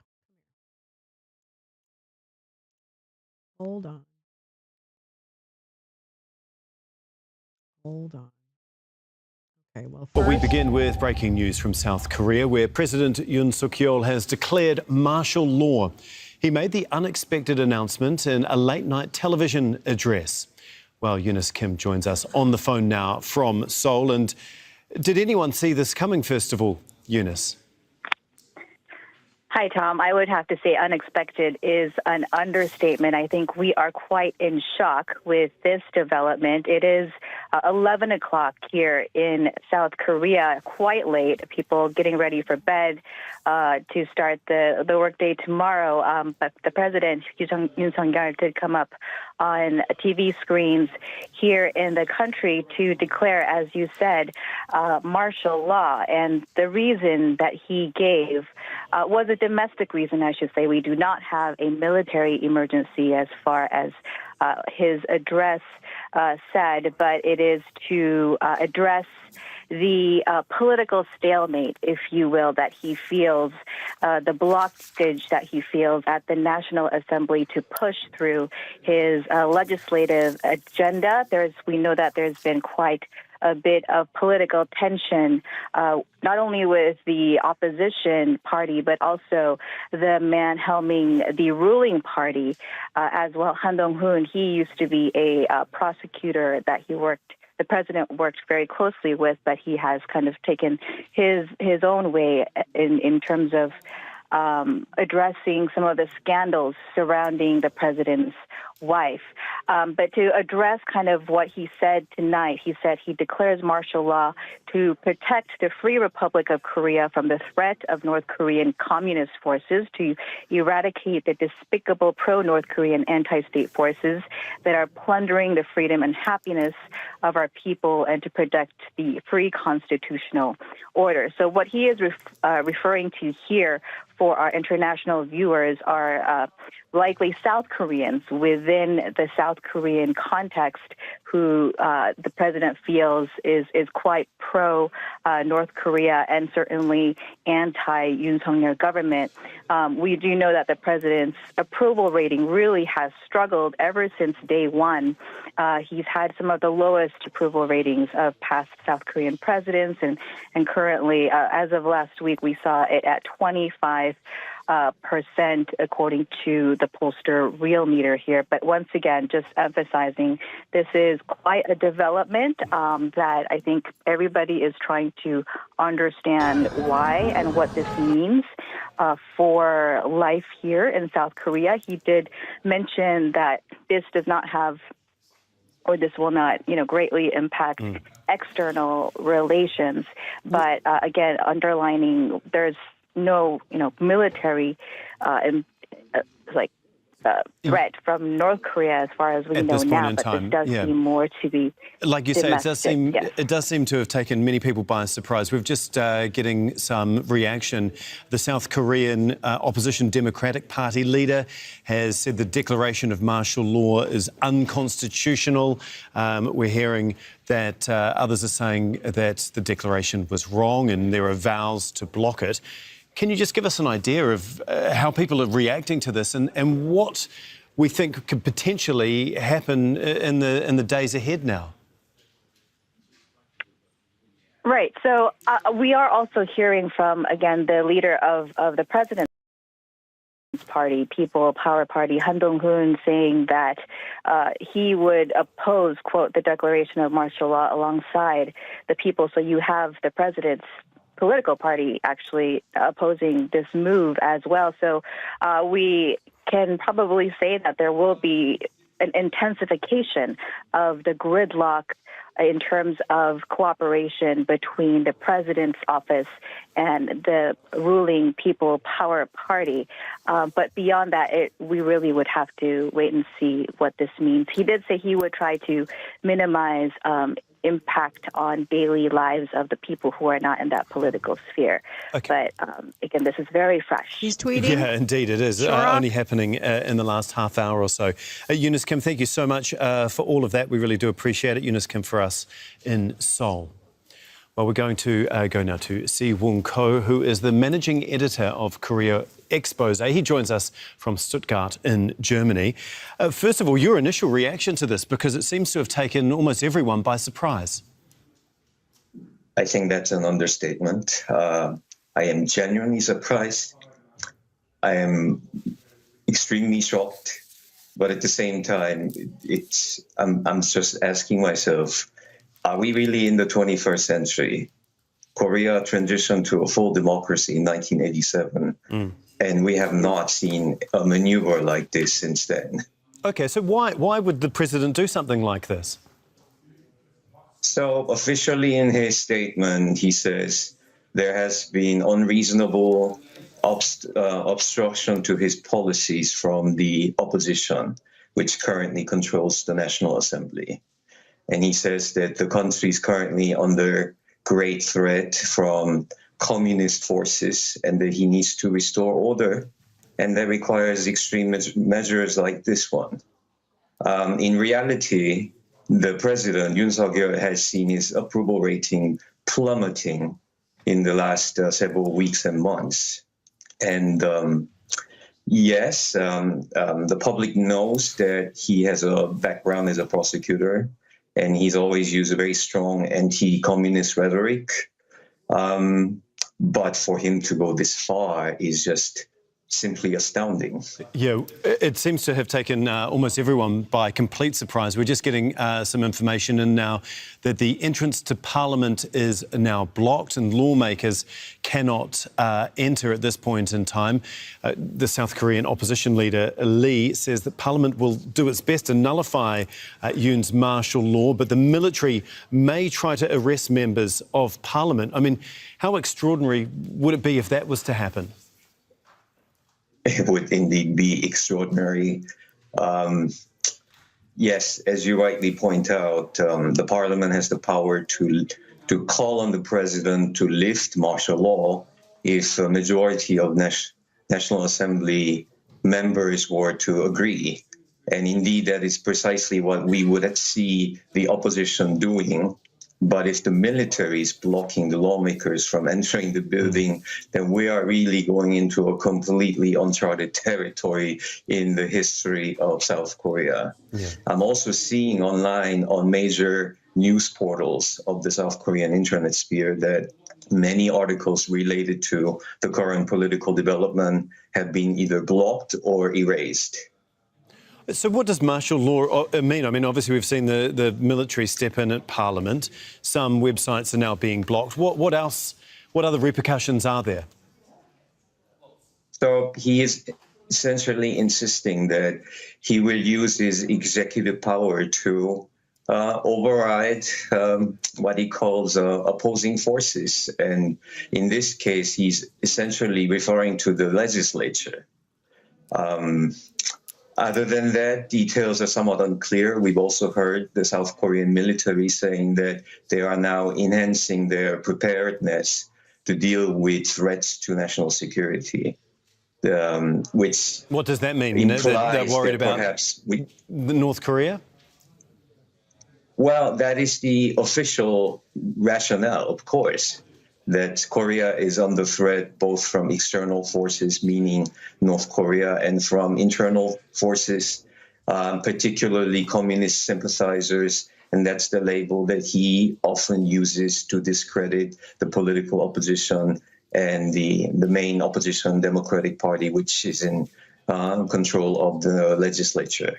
Could we just take this back a couple of steps? And can you just give us a bit of background, a bit of context for people that might not know the ins and outs of South Korean politics, just the political infighting that has been going on over the last few months? No, I'm more absorbing at this point. So this is all South new Korea information politically to me, is deeply divided, like many countries.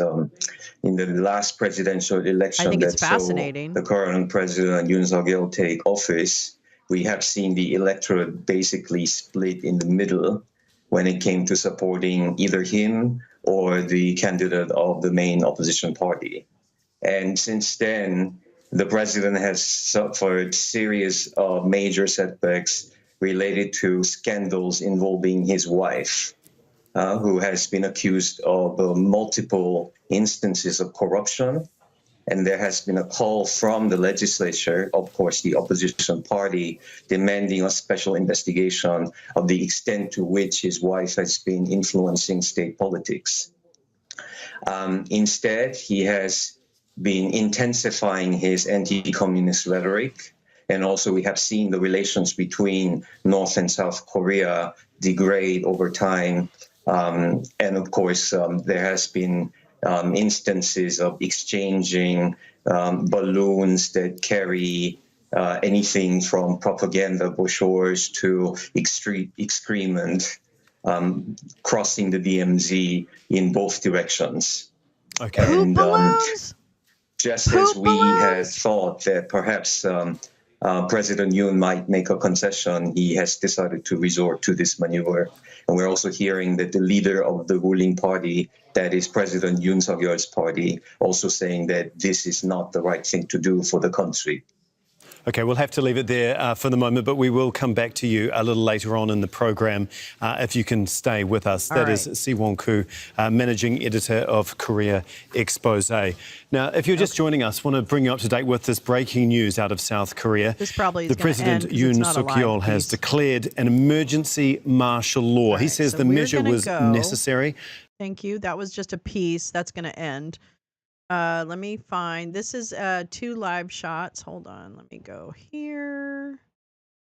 And I will actually put this one there.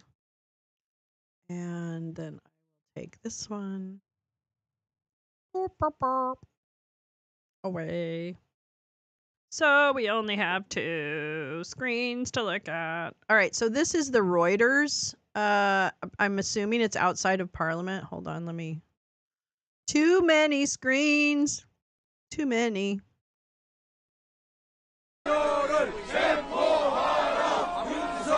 That's where the sound's coming from. And then this is the, I assume this is the Parliament building. This is Reuters, and this is, or no, excuse me. This is the Independent, and then this is AP.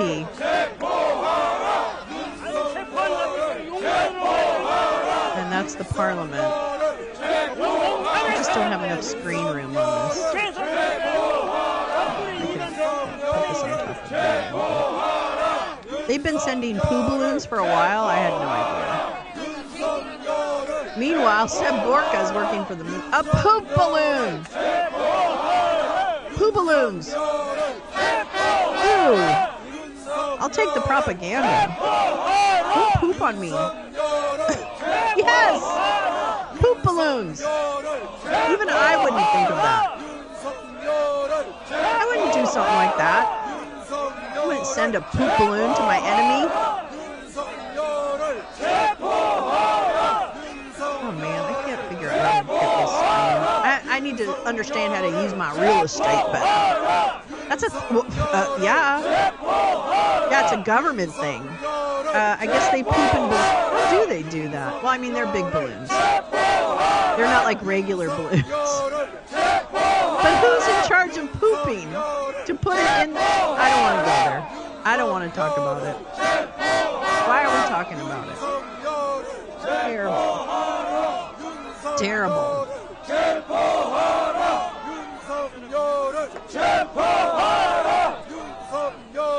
Well, now I wish I understood Korean, but I don't. Okay, let me see, while we watch this, let me see what else. Actually, I'll see if there is sound on this, too. Let's listen to their sound for a minute. Oh, they're getting kind of fuzzy.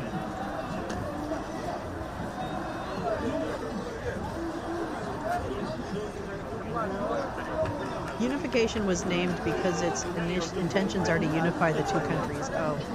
Wouldn't poop balloons be considered chemical warfare? I know, isn't that biochem? Isn't that biohazard? Oh, draining from porta potties. They just dropped porta potties. Of drugs or drug smuggling. Uh-oh, New Republic. Retros. Okay, wait, hold on. Let me get my other screen. My 3,000 screens. My 3,000 screens. My 3,000 screens. President is a Catholic. Really? And he's right-wing, you said? I didn't really know. I don't know that much about Korean politics. Transcript. Fiasco for Trump as new revelations nuke another nominee.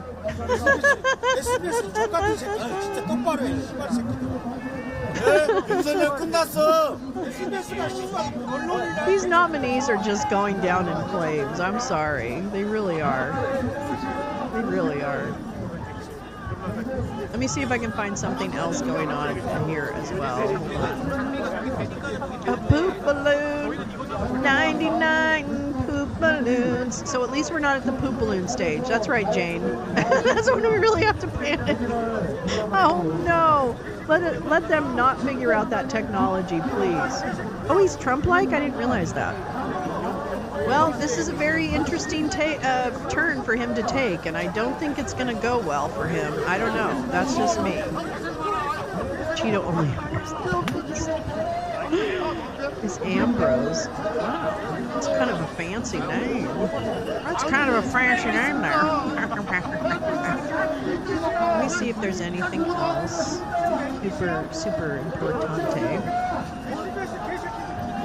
Oh, wait. Here we go. Here we go. Hold on. Hold on, darlings. We're gonna go here instead.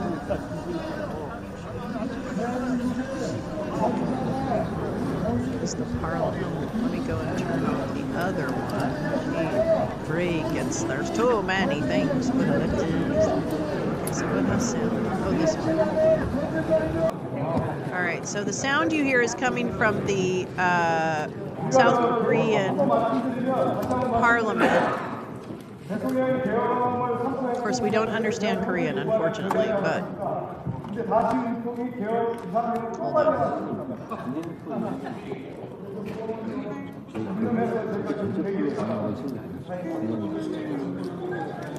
No caption.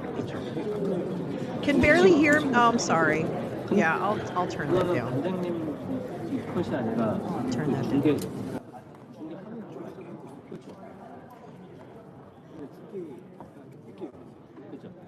I don't know what that guy up there is saying. He's probably speaking. He's telling people to calm down, I think.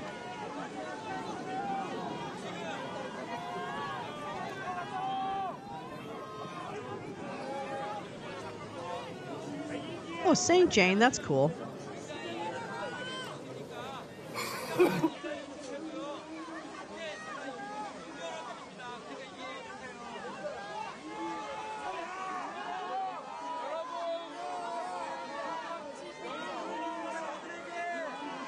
Oh, Lee. I know, there's some weird stuff happening in the world, but I'll have to break out the soju.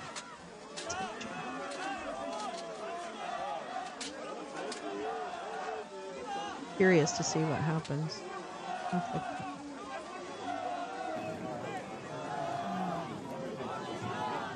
Doesn't look like the parliament's doing something specific yet.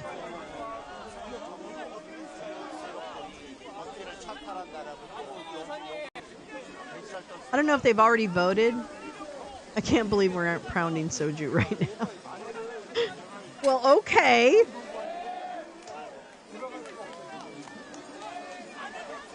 What if we don't drink? Is soju a drink? Please tell me it's a drink. I'm gonna pound weed. Does that help? I'm gonna pound this weed. Here I am pounding this weed.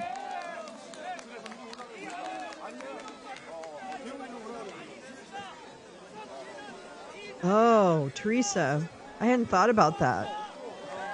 Oh, okay. I figured it was. I think I've heard of it, actually. I'm gonna pound this weed. Pound of weed. I'm gonna pound this pound of weed. I wish I had a pound of weed. I don't have a pound.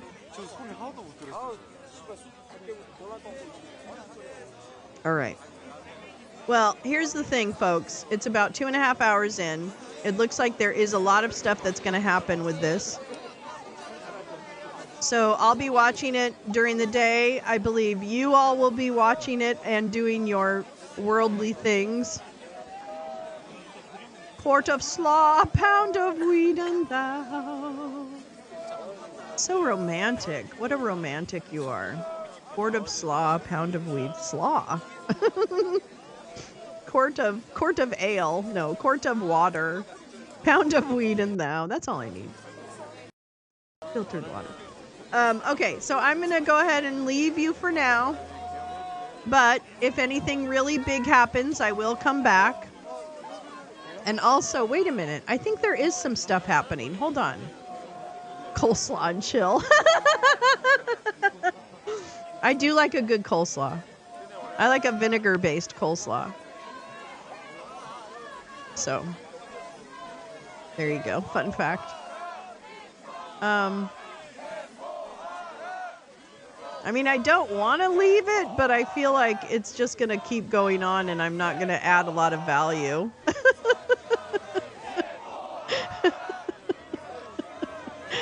All right. I will see you guys later. If ever, radishes are everything. I'm telling you. I love radishes so much. I can't even tell you. Vinegar everything. Hell yeah. Kimchi soju wano. Yeah, exactly. I'll take it all. I'll develop my love for kimchi. No. All right. Bye, all. I will see you later. Take care. Be safe. And, just this is information. Information is power. It doesn't mean you have to take it all in and hold on to it and worry about things happening halfway around the world. All right? So take a breath, walk outside, and I will definitely see you sometime very soon. Uh-oh, wait a minute.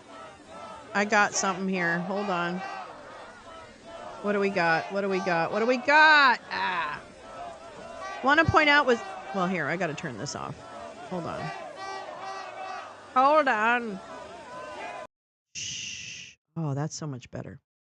I want to point out something. This is Alex Kaplan's tweet. Bye, Iguana. Want to point out something with Kash Patel regarding QAnon. He not only promoted QAnon, but helped create a trend specifically in the QAnon community, a trend he subsequently himself promoted and bragged about. Have Devin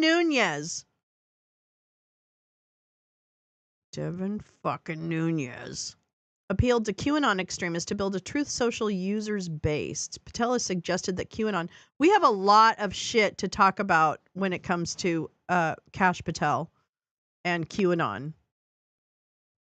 So I'll tease you with this, but I would love to kind of, in between tomorrow's events, we should talk about QAnon, Kash Patel, etc., etc., etc. Social media, Donald Trump's social media platform, Truth Social, and its leadership have made direct appeals to supporters of QAnon conspiracy theory as part of a strategy to increase its user base. This is from 2022. Kash Patel, who has sat on Truth Social's board, suggested in June that the platform was trying to incorporate QAnon into our overall messaging scheme to capture audiences.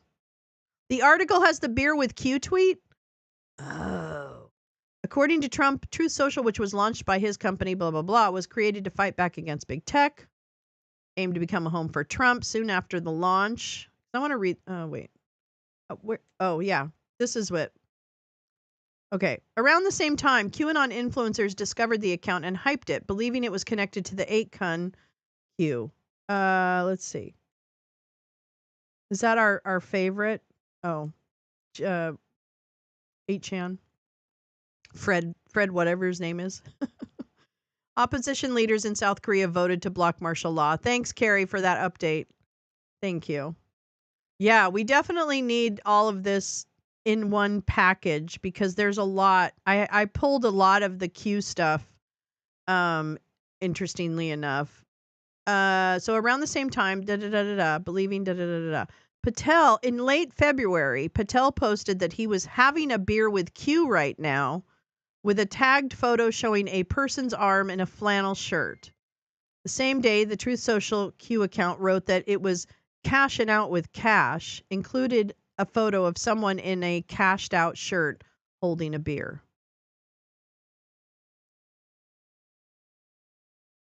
Okay. Well, that's going to be a tease for you because I'm going to come back. Truth Social predecessor DWAC was funded by murky Chinese company based in Hunan. Yeah, it was that whole thing was sus. The president's own party said the declaration of martial law was wrong. I know. I think the president really shot his wad here.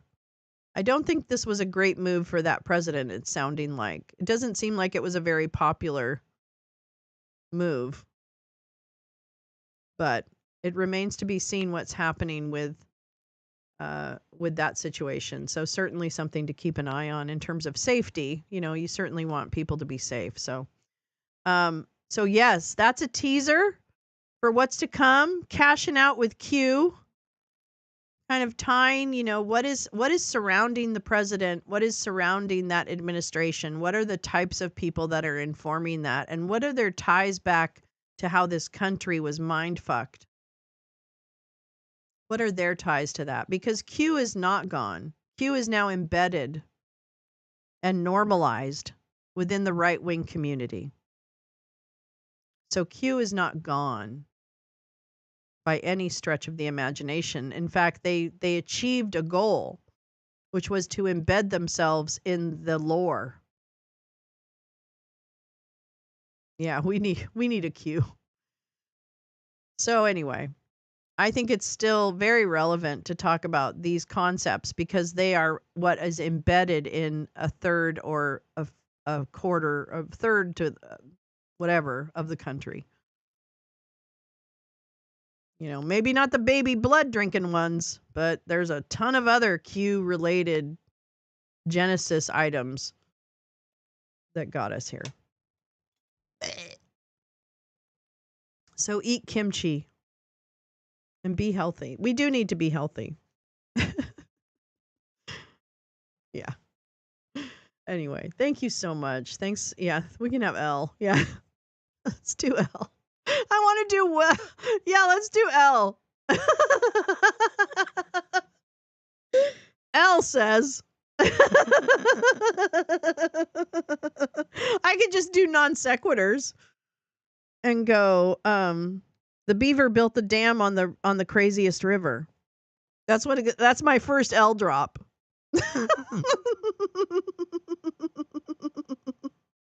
That's my first L drop, everybody. The beaver built the dam on the craziest river. That was it. Run with it. Go bake that. Go bake that.